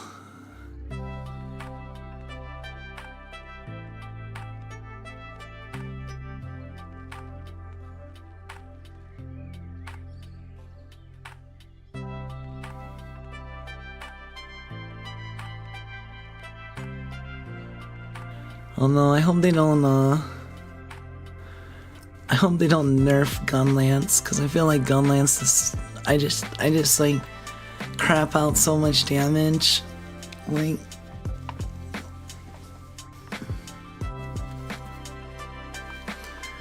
Like I wouldn't be that surprised if they nerfed Gunlance, but I wouldn't be sad because I love dealing a lot of damage and Wyvern firing constantly.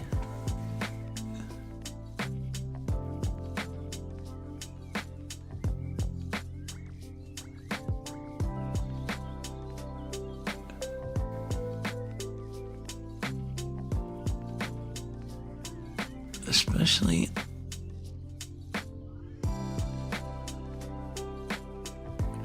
a reduction in VRAM usage, update to the direct storage version of the Steam version.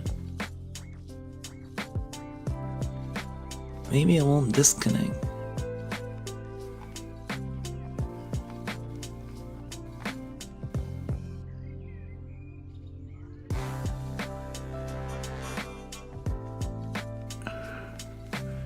Title update 1 on April 3rd.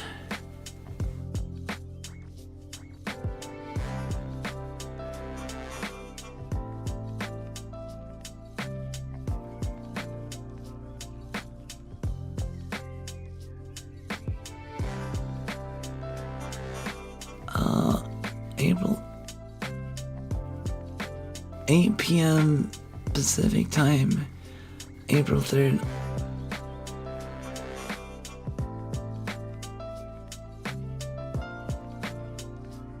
What the fuck is BST?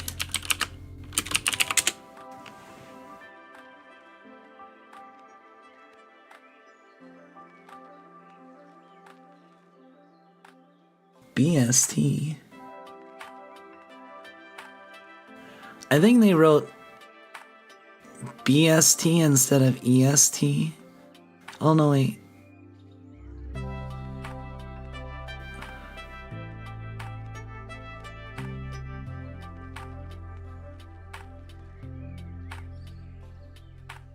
Oh, 11 p.m. BST. Oh, 3 p.m. 11 p.m. BST. April 4 a.m. BST. Oh no, they were right.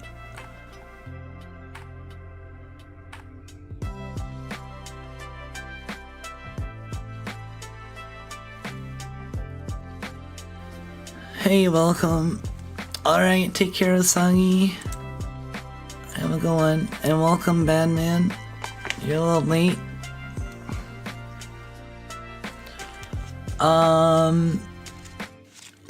So Monster Hunter Wilds is gonna be on maintenance until on April 3rd.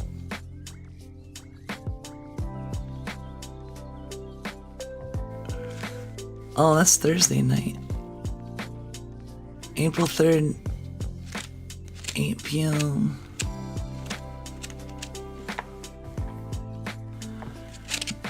No. I'm just looking at Monster Hunter stuff right now.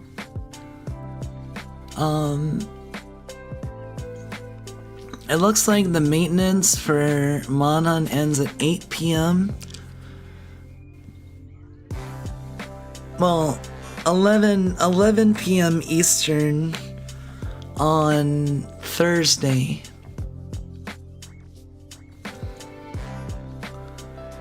So it's actually dropping Thursday night, not Friday night. By Friday, for me, it will be out already.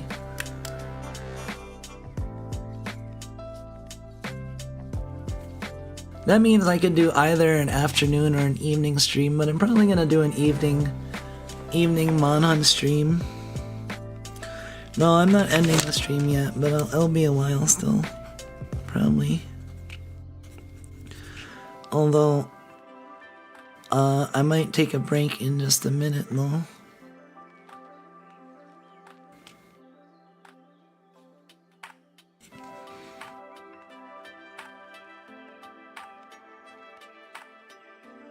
Let me see, Wilds.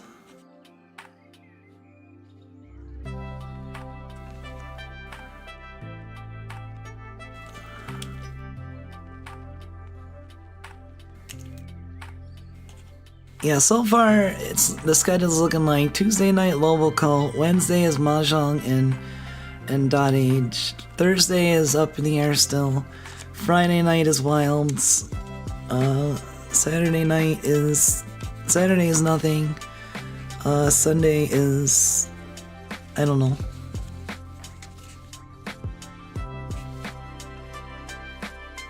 So I still need to come up with something for Thursday.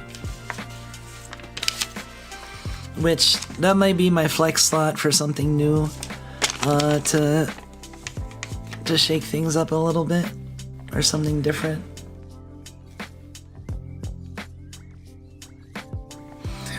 I do have to play Yu-Gi-Oh! Eventually.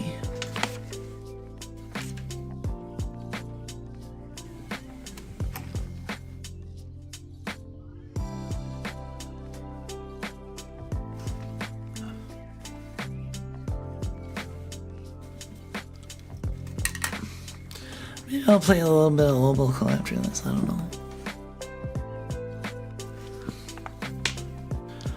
Or I can just, I don't know, having a nice Zatsudan is also good though.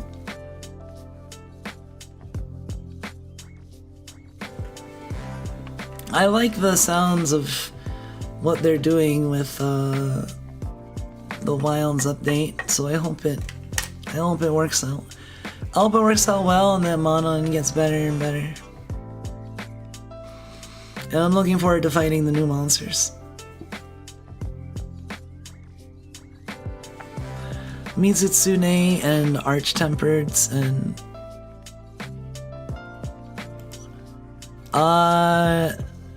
they're releasing more tempered monsters. Tempered Mitsukiyo and tempered Mitsukiyo. Arch-Tempered monsters. Arch-Tempered Raydell will be featured in limited time event quest from Wednesday, April 30th. And free challenge quest from Wednesday, May 7th.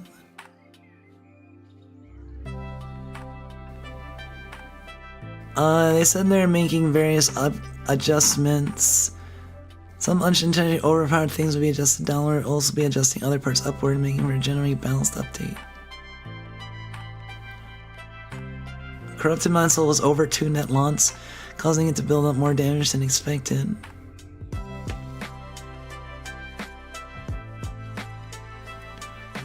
First title of marriage functions available in the Grand Hub, reducing the waiting timings. Improving game stability, game cycle balance. Oh, and they did say that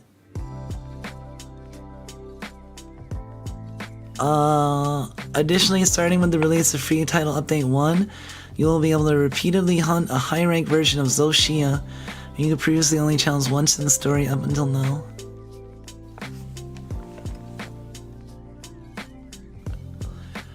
So yeah, apparently Arch-Tempereds are gonna be possibly limited. Only available in event quests, possibly.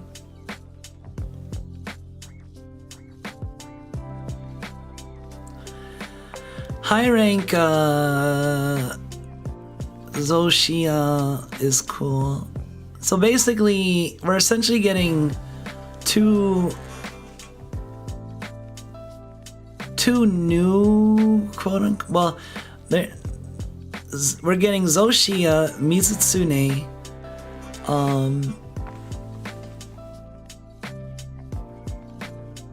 and Tempered Mizutsume,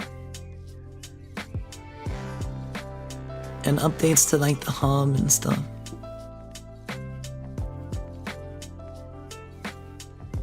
Apparently there's gonna be a Capcom collab in May update.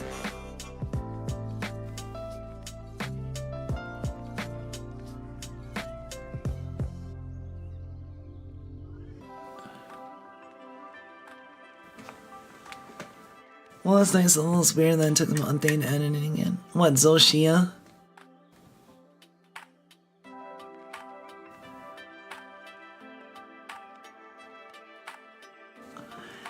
Well, Zoshia was one of those where I can see, like, if they have something they want to release later. It gives them something to release later. It is kind of weird that you only get to fight once in the story mode, but I mean, it's the first title update, so...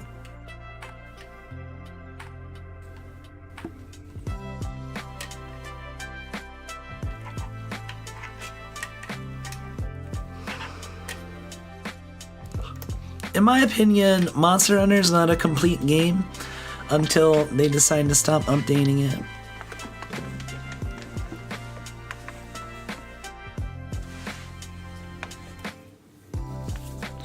So, like, in some way it's always an incomplete game until it's complete, and in some ways it's always a complete game. Like, it's complete in the sense that I feel like in the base experience they give you is already a lot of gameplay and fun, but then they add to that a lot. I don't know. I'm a big fan of Monster Hunter. I like overall I'm happy with Wilds, although there's a number of things that I wish were a little better. Specifically, the disconnects have been annoying, although we've found a temporary potential remedy for that. Disconnects are annoying.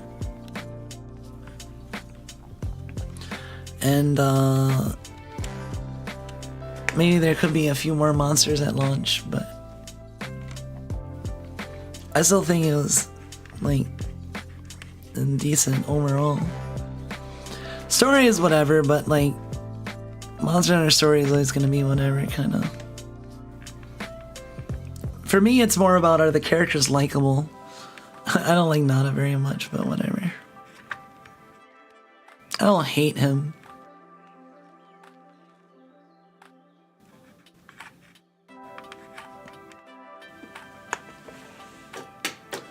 Oh, what do I want to do? What am I gonna do?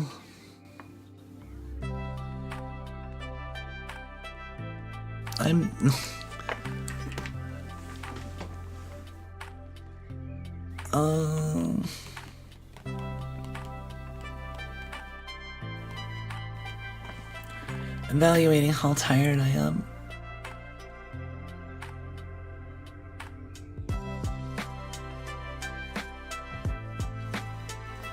I don't know. I feel like I could go for a while longer.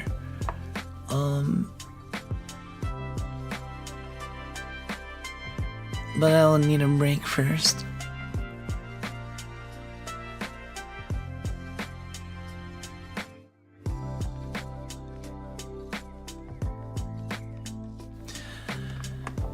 Yeah, it's still early.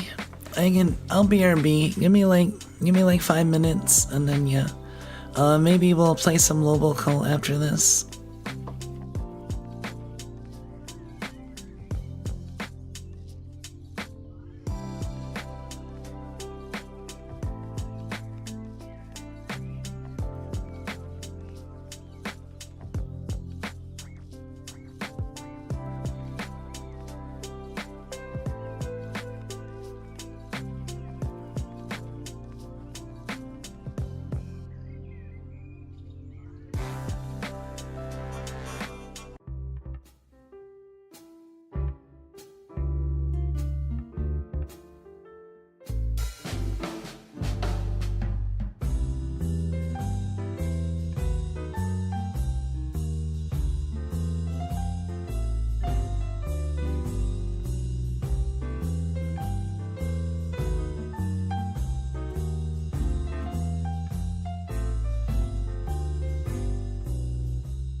Hello, I'm Meg.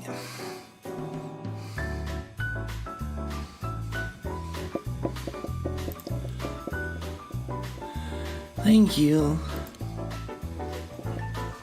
Although now I don't know what I want to do.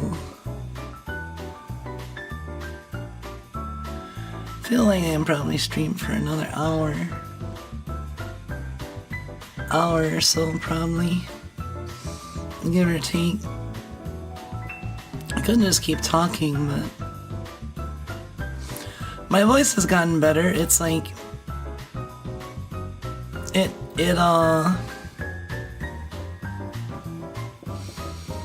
kind of fluctuates a little bit here and there, but mostly better, yeah. As you can hear.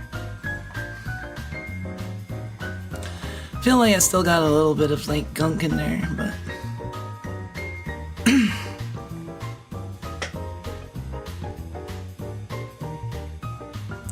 but yeah, how's everybody doing? I still wanna maybe do something special on Thursday. I don't know. For some reason, Thursday is starting to be like the day where I aim for something special.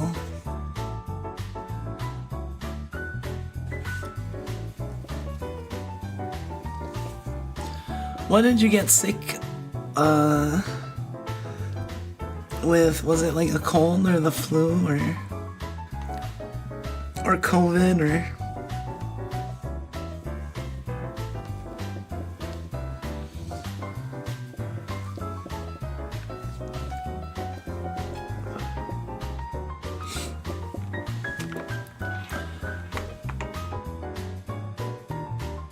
Cold, at least at first. I could also play some Grand Blue, I guess.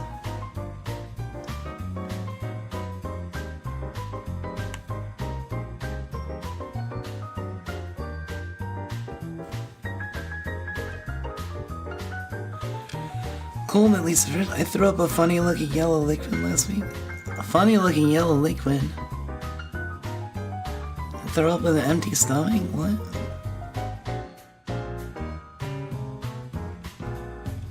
That sounds weird.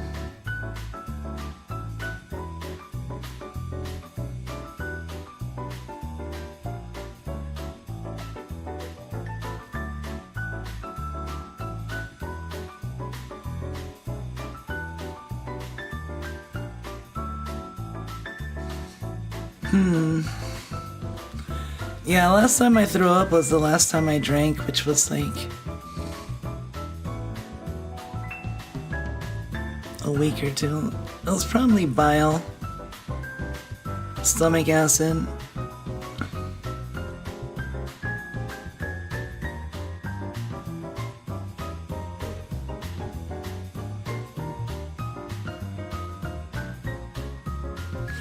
Did you drink fluids before then? Like a fair amount of fluids? Because it could have just been like whatever fluids you had mixed with your stomach acids, which turned it yellow or something.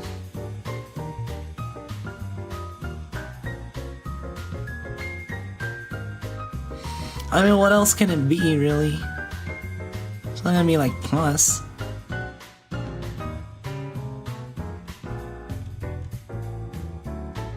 I feel like you'd probably be in a lot worse state right now if it was pus that was the liquid.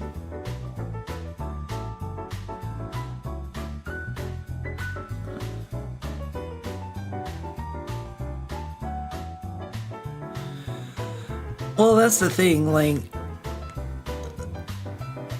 what do you ordinarily drink? Because, I mean, if you just drank, like, water or just fluids, whatever fluids.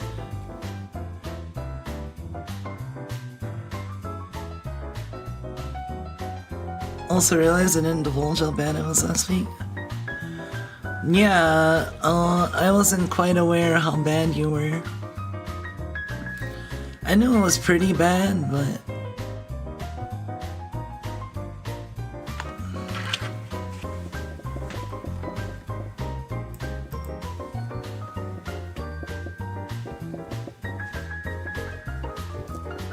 out from Tuesday to today. Well,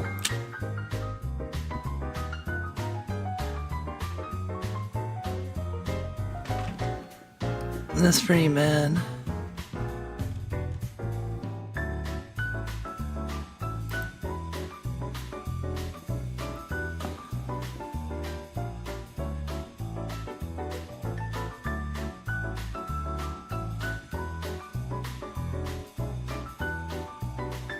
Hold up.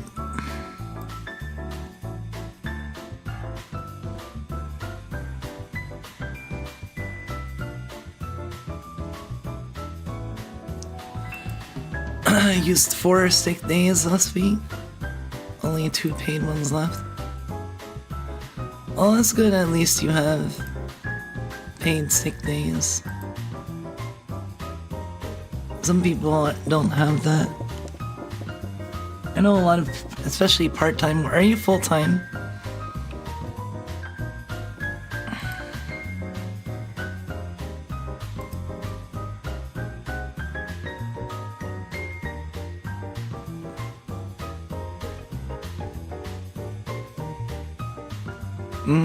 Okay, yeah, that makes sense. I mostly did part-time jobs, like in undergrad and growing up, late high school and undergrad.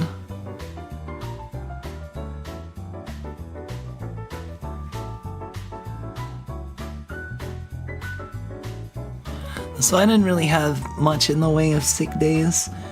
I mean, the closest thing I had to a full-time job was when I was a graduate student, and that's kind of different. There's not exactly sick days there. If you're sick, you're sick. And this is a very different environment than a place where you have to put in X amount of hours a day.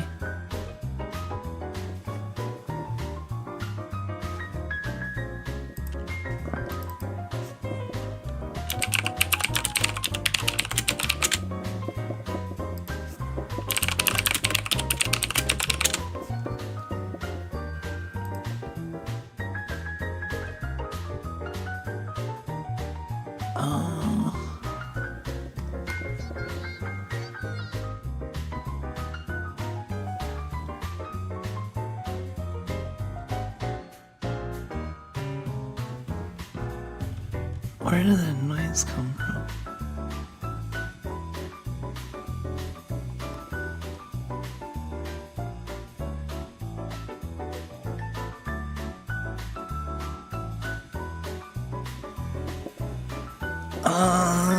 There's a boss fight that I wanna learn to do.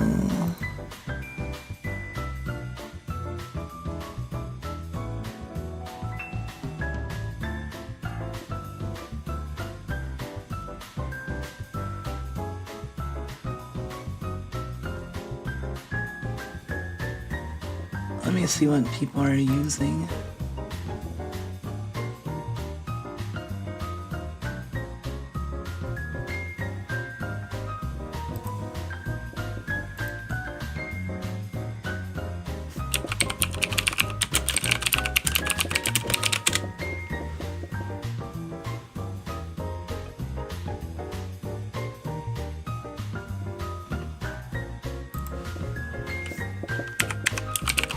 Everyone's using water.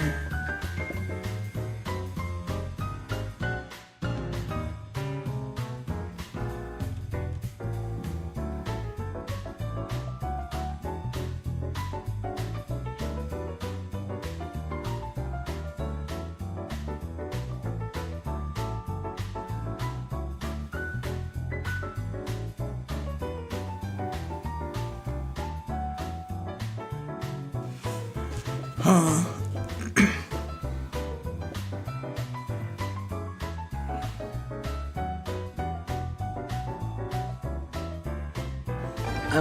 I think I'm gonna have to search in Japanese.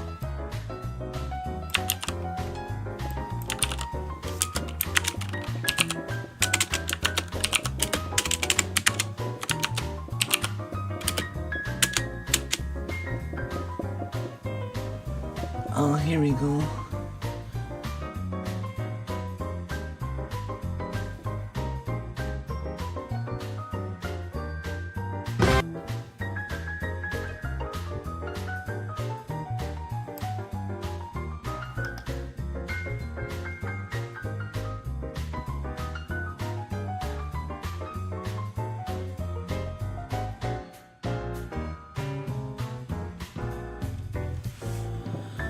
Oh, everyone's using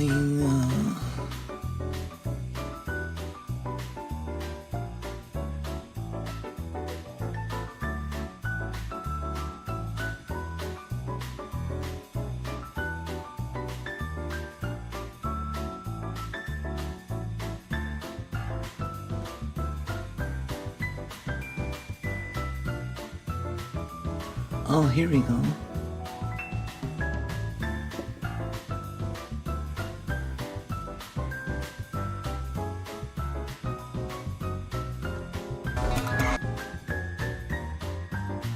I really need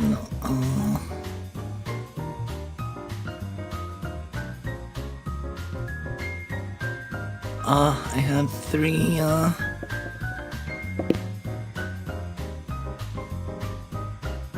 have three sunlight stones. Hello, welcome Nikki. Thank you for the head pats. Much appreciated.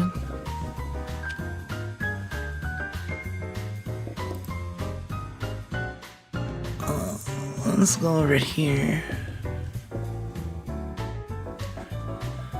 But yeah, I have three sunlight stones.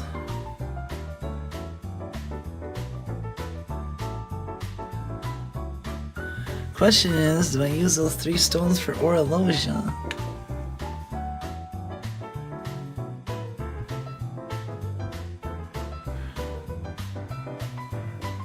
It is the end of anniversary, and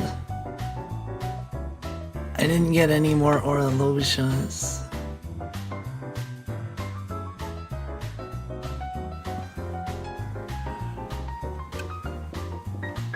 I don't know what I should do. I need sunlight. Sunlight stones are like one of the most valuable items in the game. They give them out sometimes and they're rewards for certain things. You need a lot of them, and they're used for various stuff, and they're also used to uncap summons without extra copies. So they have a lot of value in that. But also you need them to like unlock Evoker's 5th skills and other stuff.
Hey, nice cookie.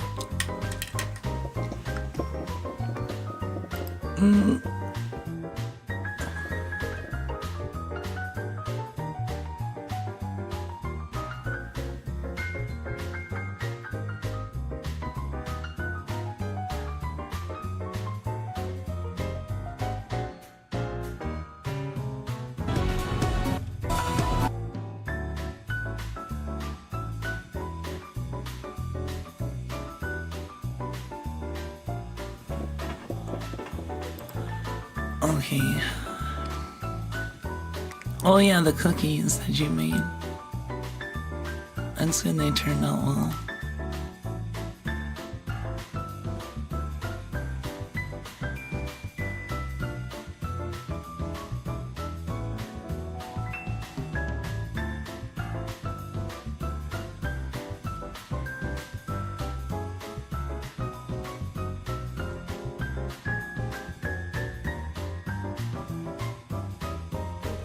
Okay, yeah, this uses the extra grid.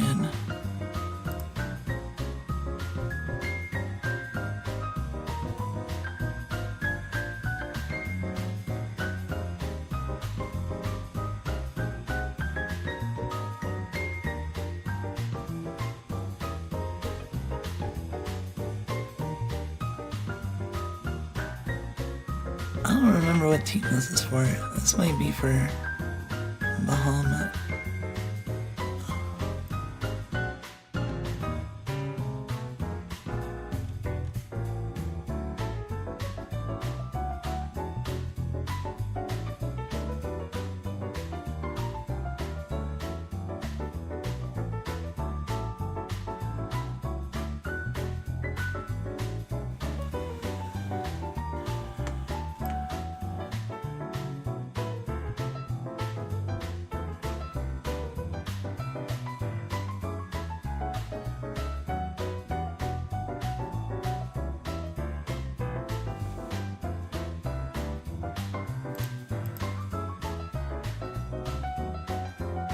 I also modified this one.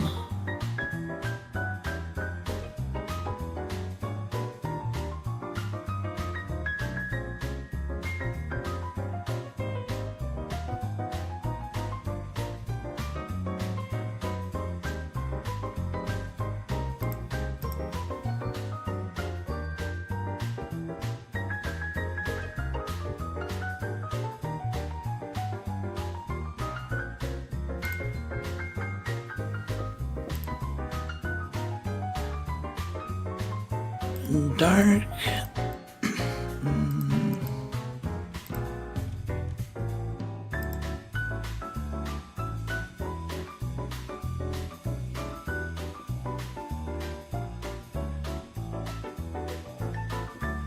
Okay.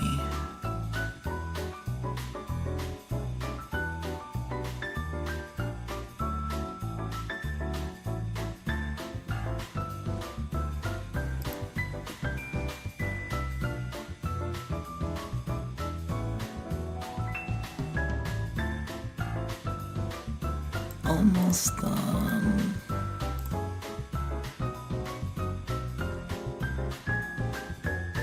Can't believe Muns didn't share any cookies. Jeez.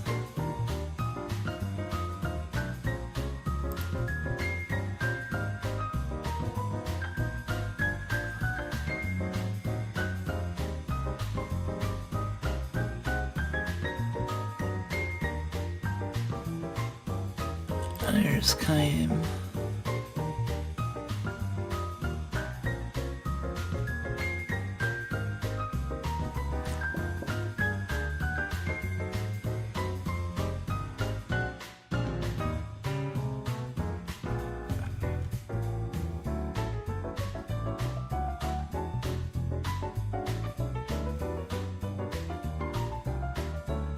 Oh, that's the Earth. Are they daggers?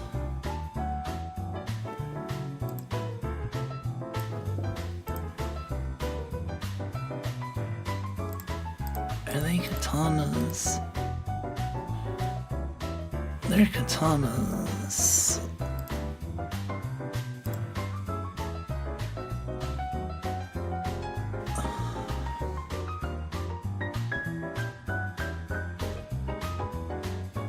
2 Ichigos? 2 multi-attack Ichigos? Are you kidding me?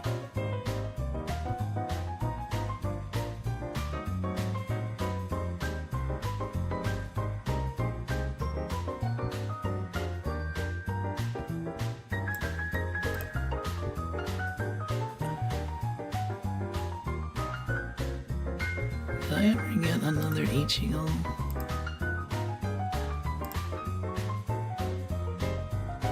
I did.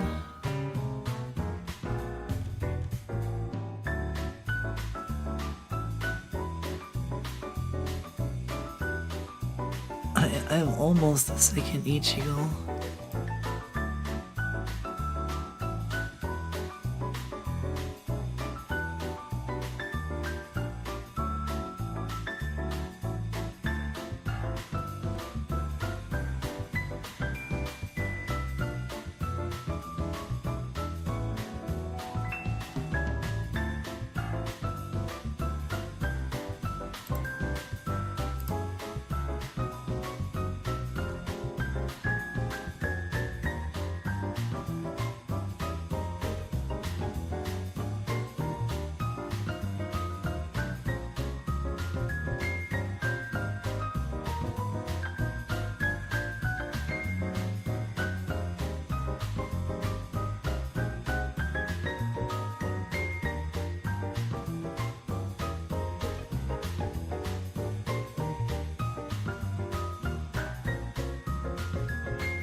Raji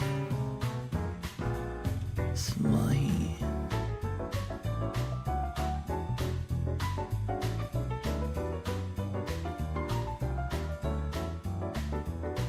Oh.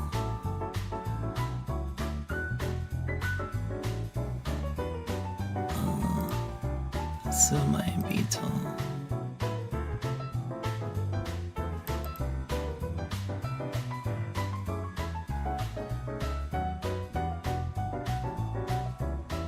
Not actually using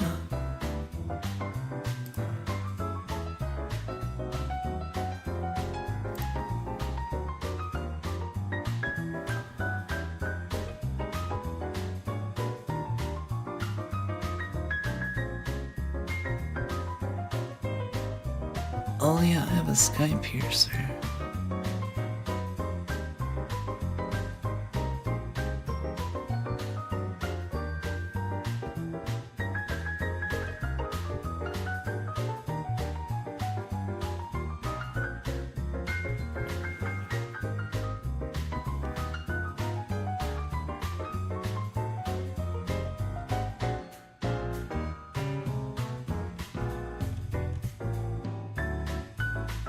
I'm gonna try to copy this build to the best of my ability.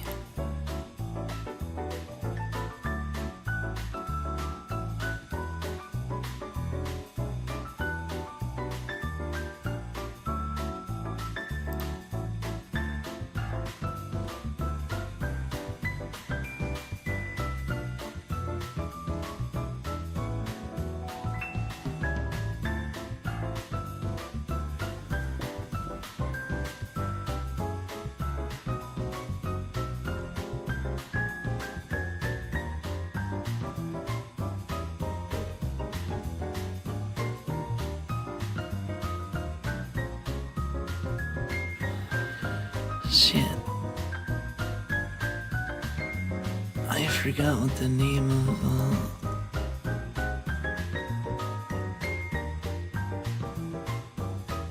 let me switch it to Japanese.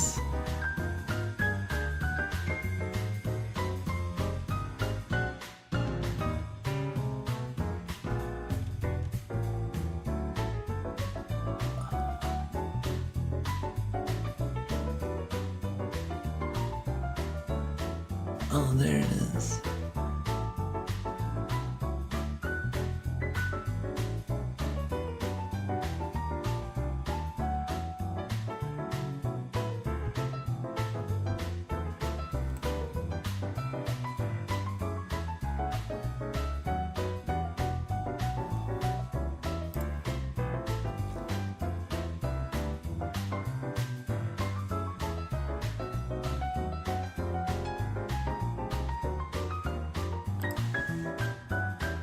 Wait, why do they have...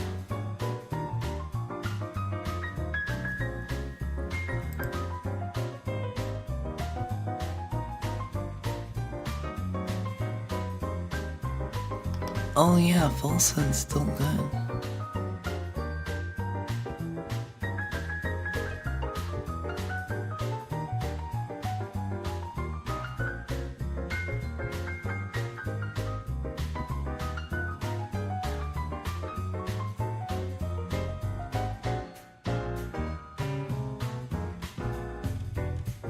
Ice and Sword. Kaim and Rossiel were both whatever.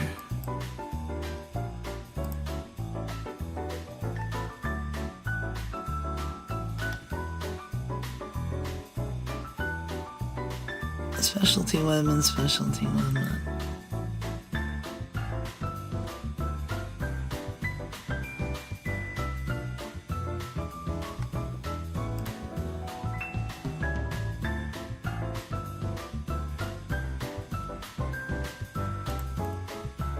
Let me see.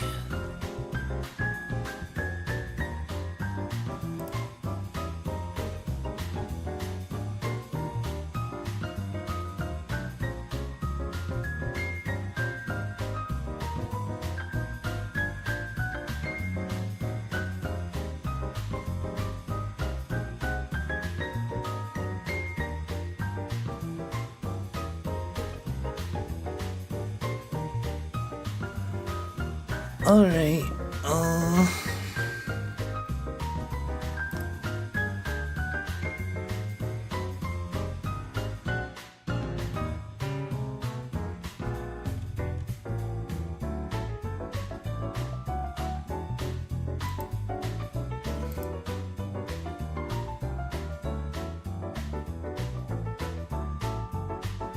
let me turn the graphics up. Okay, this shouldn't be equivalent, really.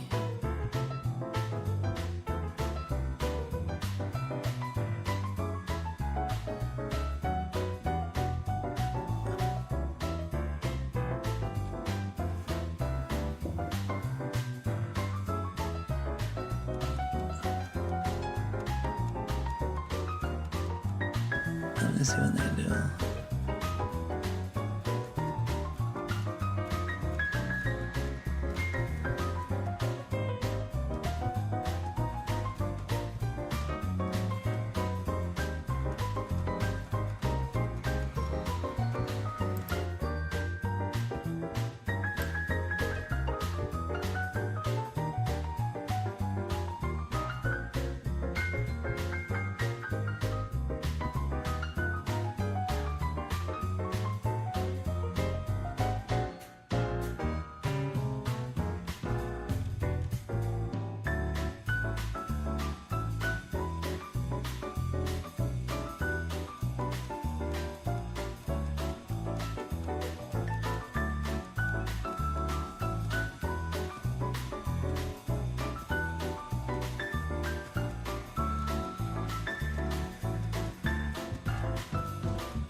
Now you're at your PC.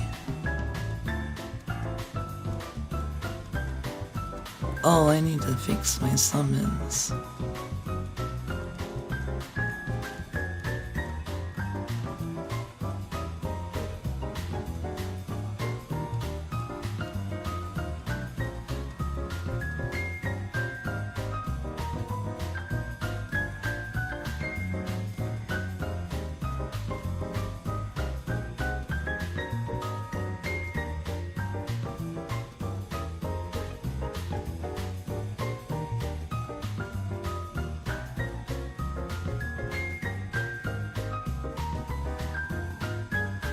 Okay.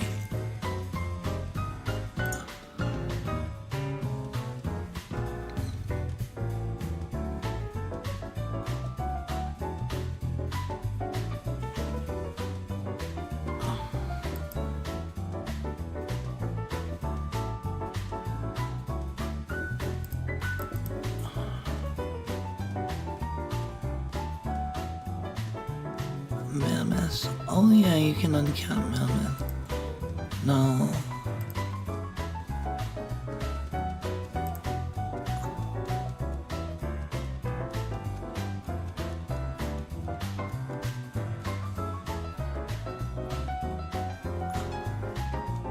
It's so nice having the materials on hand for a lot of stuff.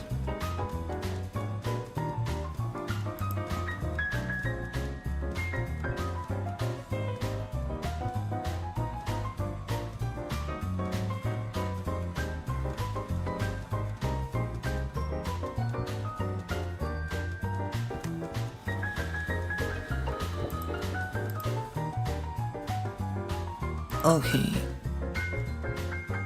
I think there's one other stone I can get.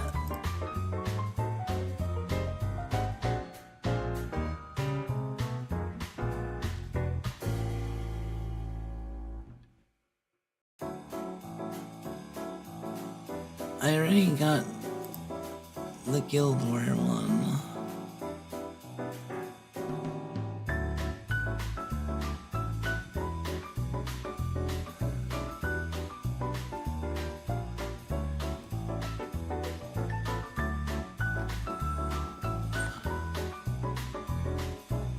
Total stock too.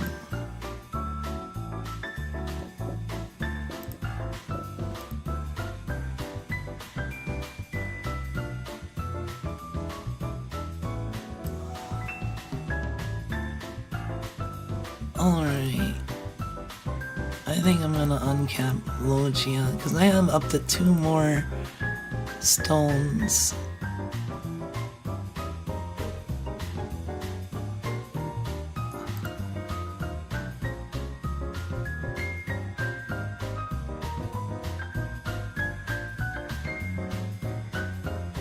There you are.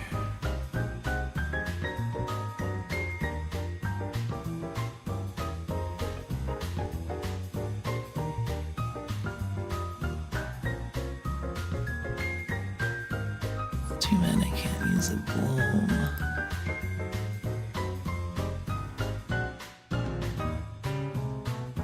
This is painful, but is necessary.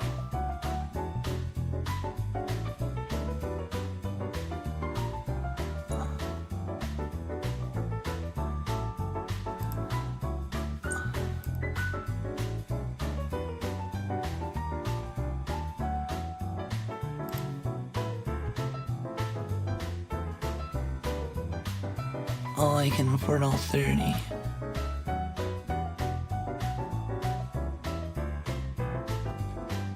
Alright, take care, fruit. I'm probably not gonna be going for too much longer.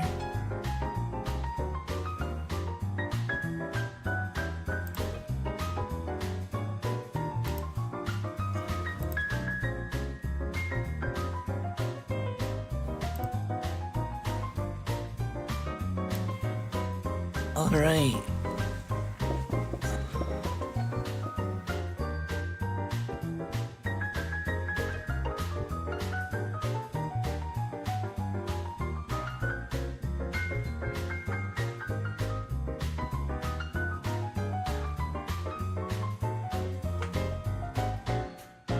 Most of it, 40% of it.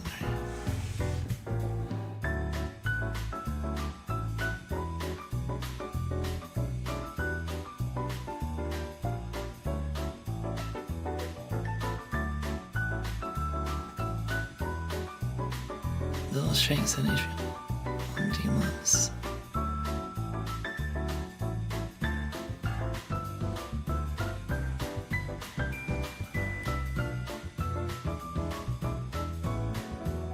Alright, another reason I want Orologia is because Orologia is cool.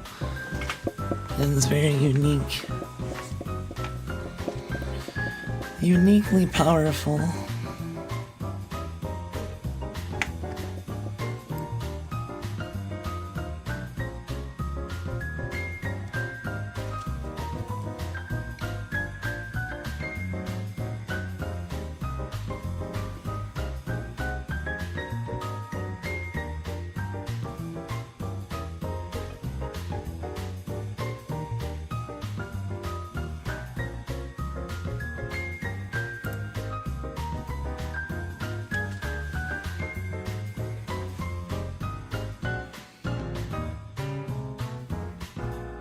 Okay, I think I'm almost set up.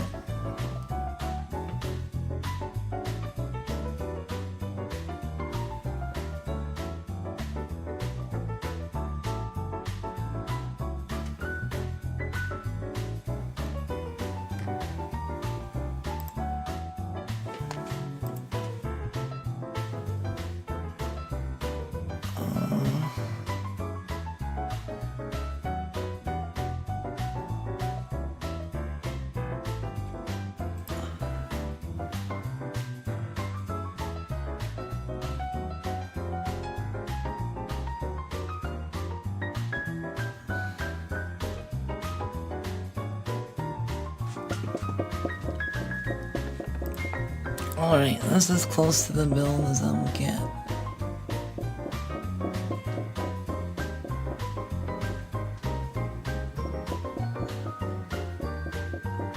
I think mine might actually be better.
To see exactly how this build works.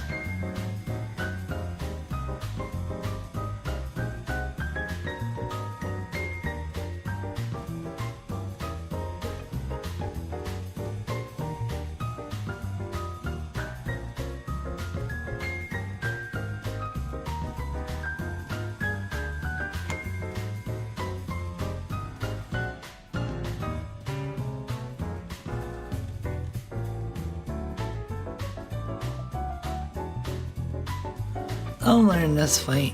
I'll just use the stuff that I have currently.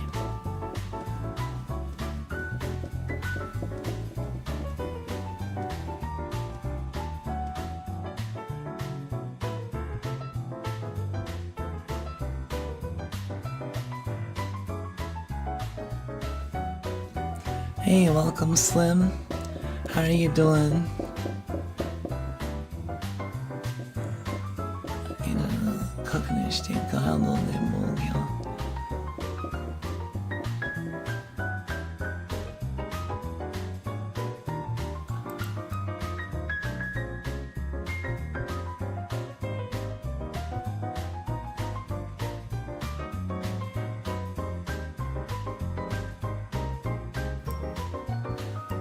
Oh, you have to wait until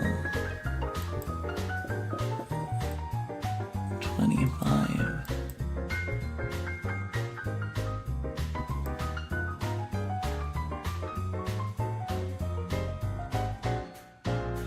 Okay, doing good, playing Mana in preparation for Friday. Nice. Yeah, you'll need to be HR 50, I think, for tempered Mizitsune, and I think 21 and up, or for regular.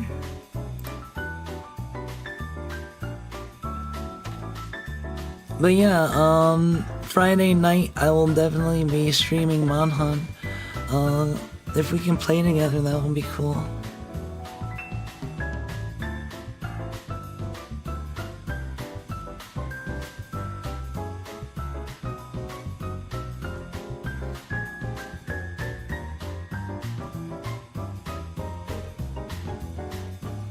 I'm not gonna have much time to play all week. Wait, why are you saying that?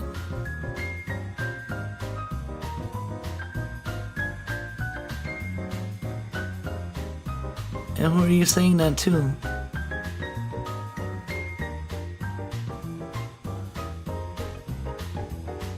game's not going on maintenance for days. It's going on maintenance for like 6 hours. And that's only online stuff. You can still play offline. It's not like a gacha game, you know.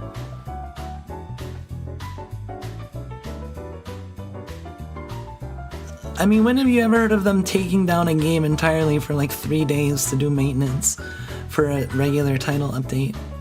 That's ridiculous.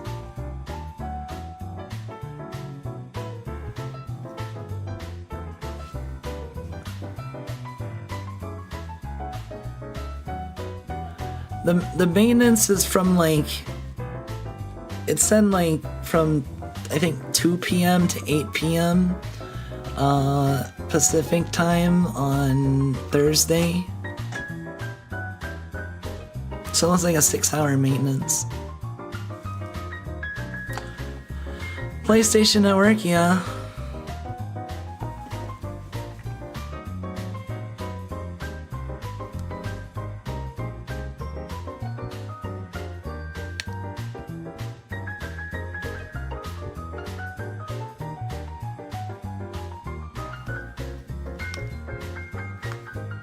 Hey Max, I don't know, overnight to install the update.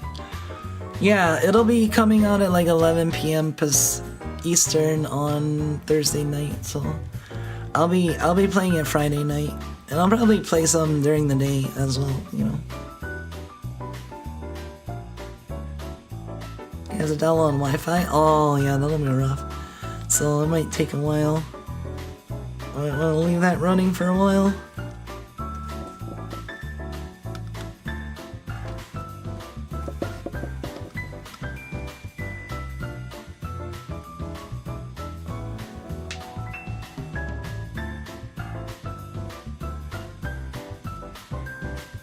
Okay,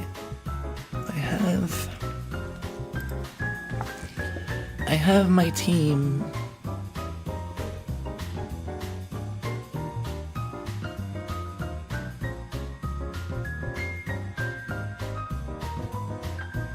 That I'm gonna use to take down this boss. But I think I'll do that later. This is probably a good time to end the stream. Let's see. We're getting about the 3-hour point. 3 hours Zatsu is pretty good. Let's see. However, I will be back tomorrow, and we do have a bunch of streams this week, as usual. So, yeah, tomorrow night I'll have a Loboco stream, and if I feel particularly inspired to play or stream something tomorrow afternoon, I might do that, or I might just, not stream in the afternoon. There's a decent chance of that. But for sure I'll be streaming tomorrow night. And then Wednesday will be 2 streams. Thursday is Up at the Air. Friday is Monster Hunter Wilds at night. Saturday I'm off. Sunday I'll be streaming at night. That's basically my schedule. I just need to put it on paper and post it places. So yeah. Also members, keep an eye out on the member messages. I'm gonna put out something soon on YouTube. So a little something special. Also, it's April 1st, by the way. I don't really care for April Fools that much, cause, I had too many annoying pranks played on me. And I'm kinda ambivalent on the holiday now, but I might try to whip up something for tomorrow afternoon, we'll see. Something little and fun. Anyway, that's it from me. Thank you all for coming. I do appreciate it. Have a good morning, afternoon, evening. Oyakumi nasai. I'll see you guys later. Bye-bye. Bye.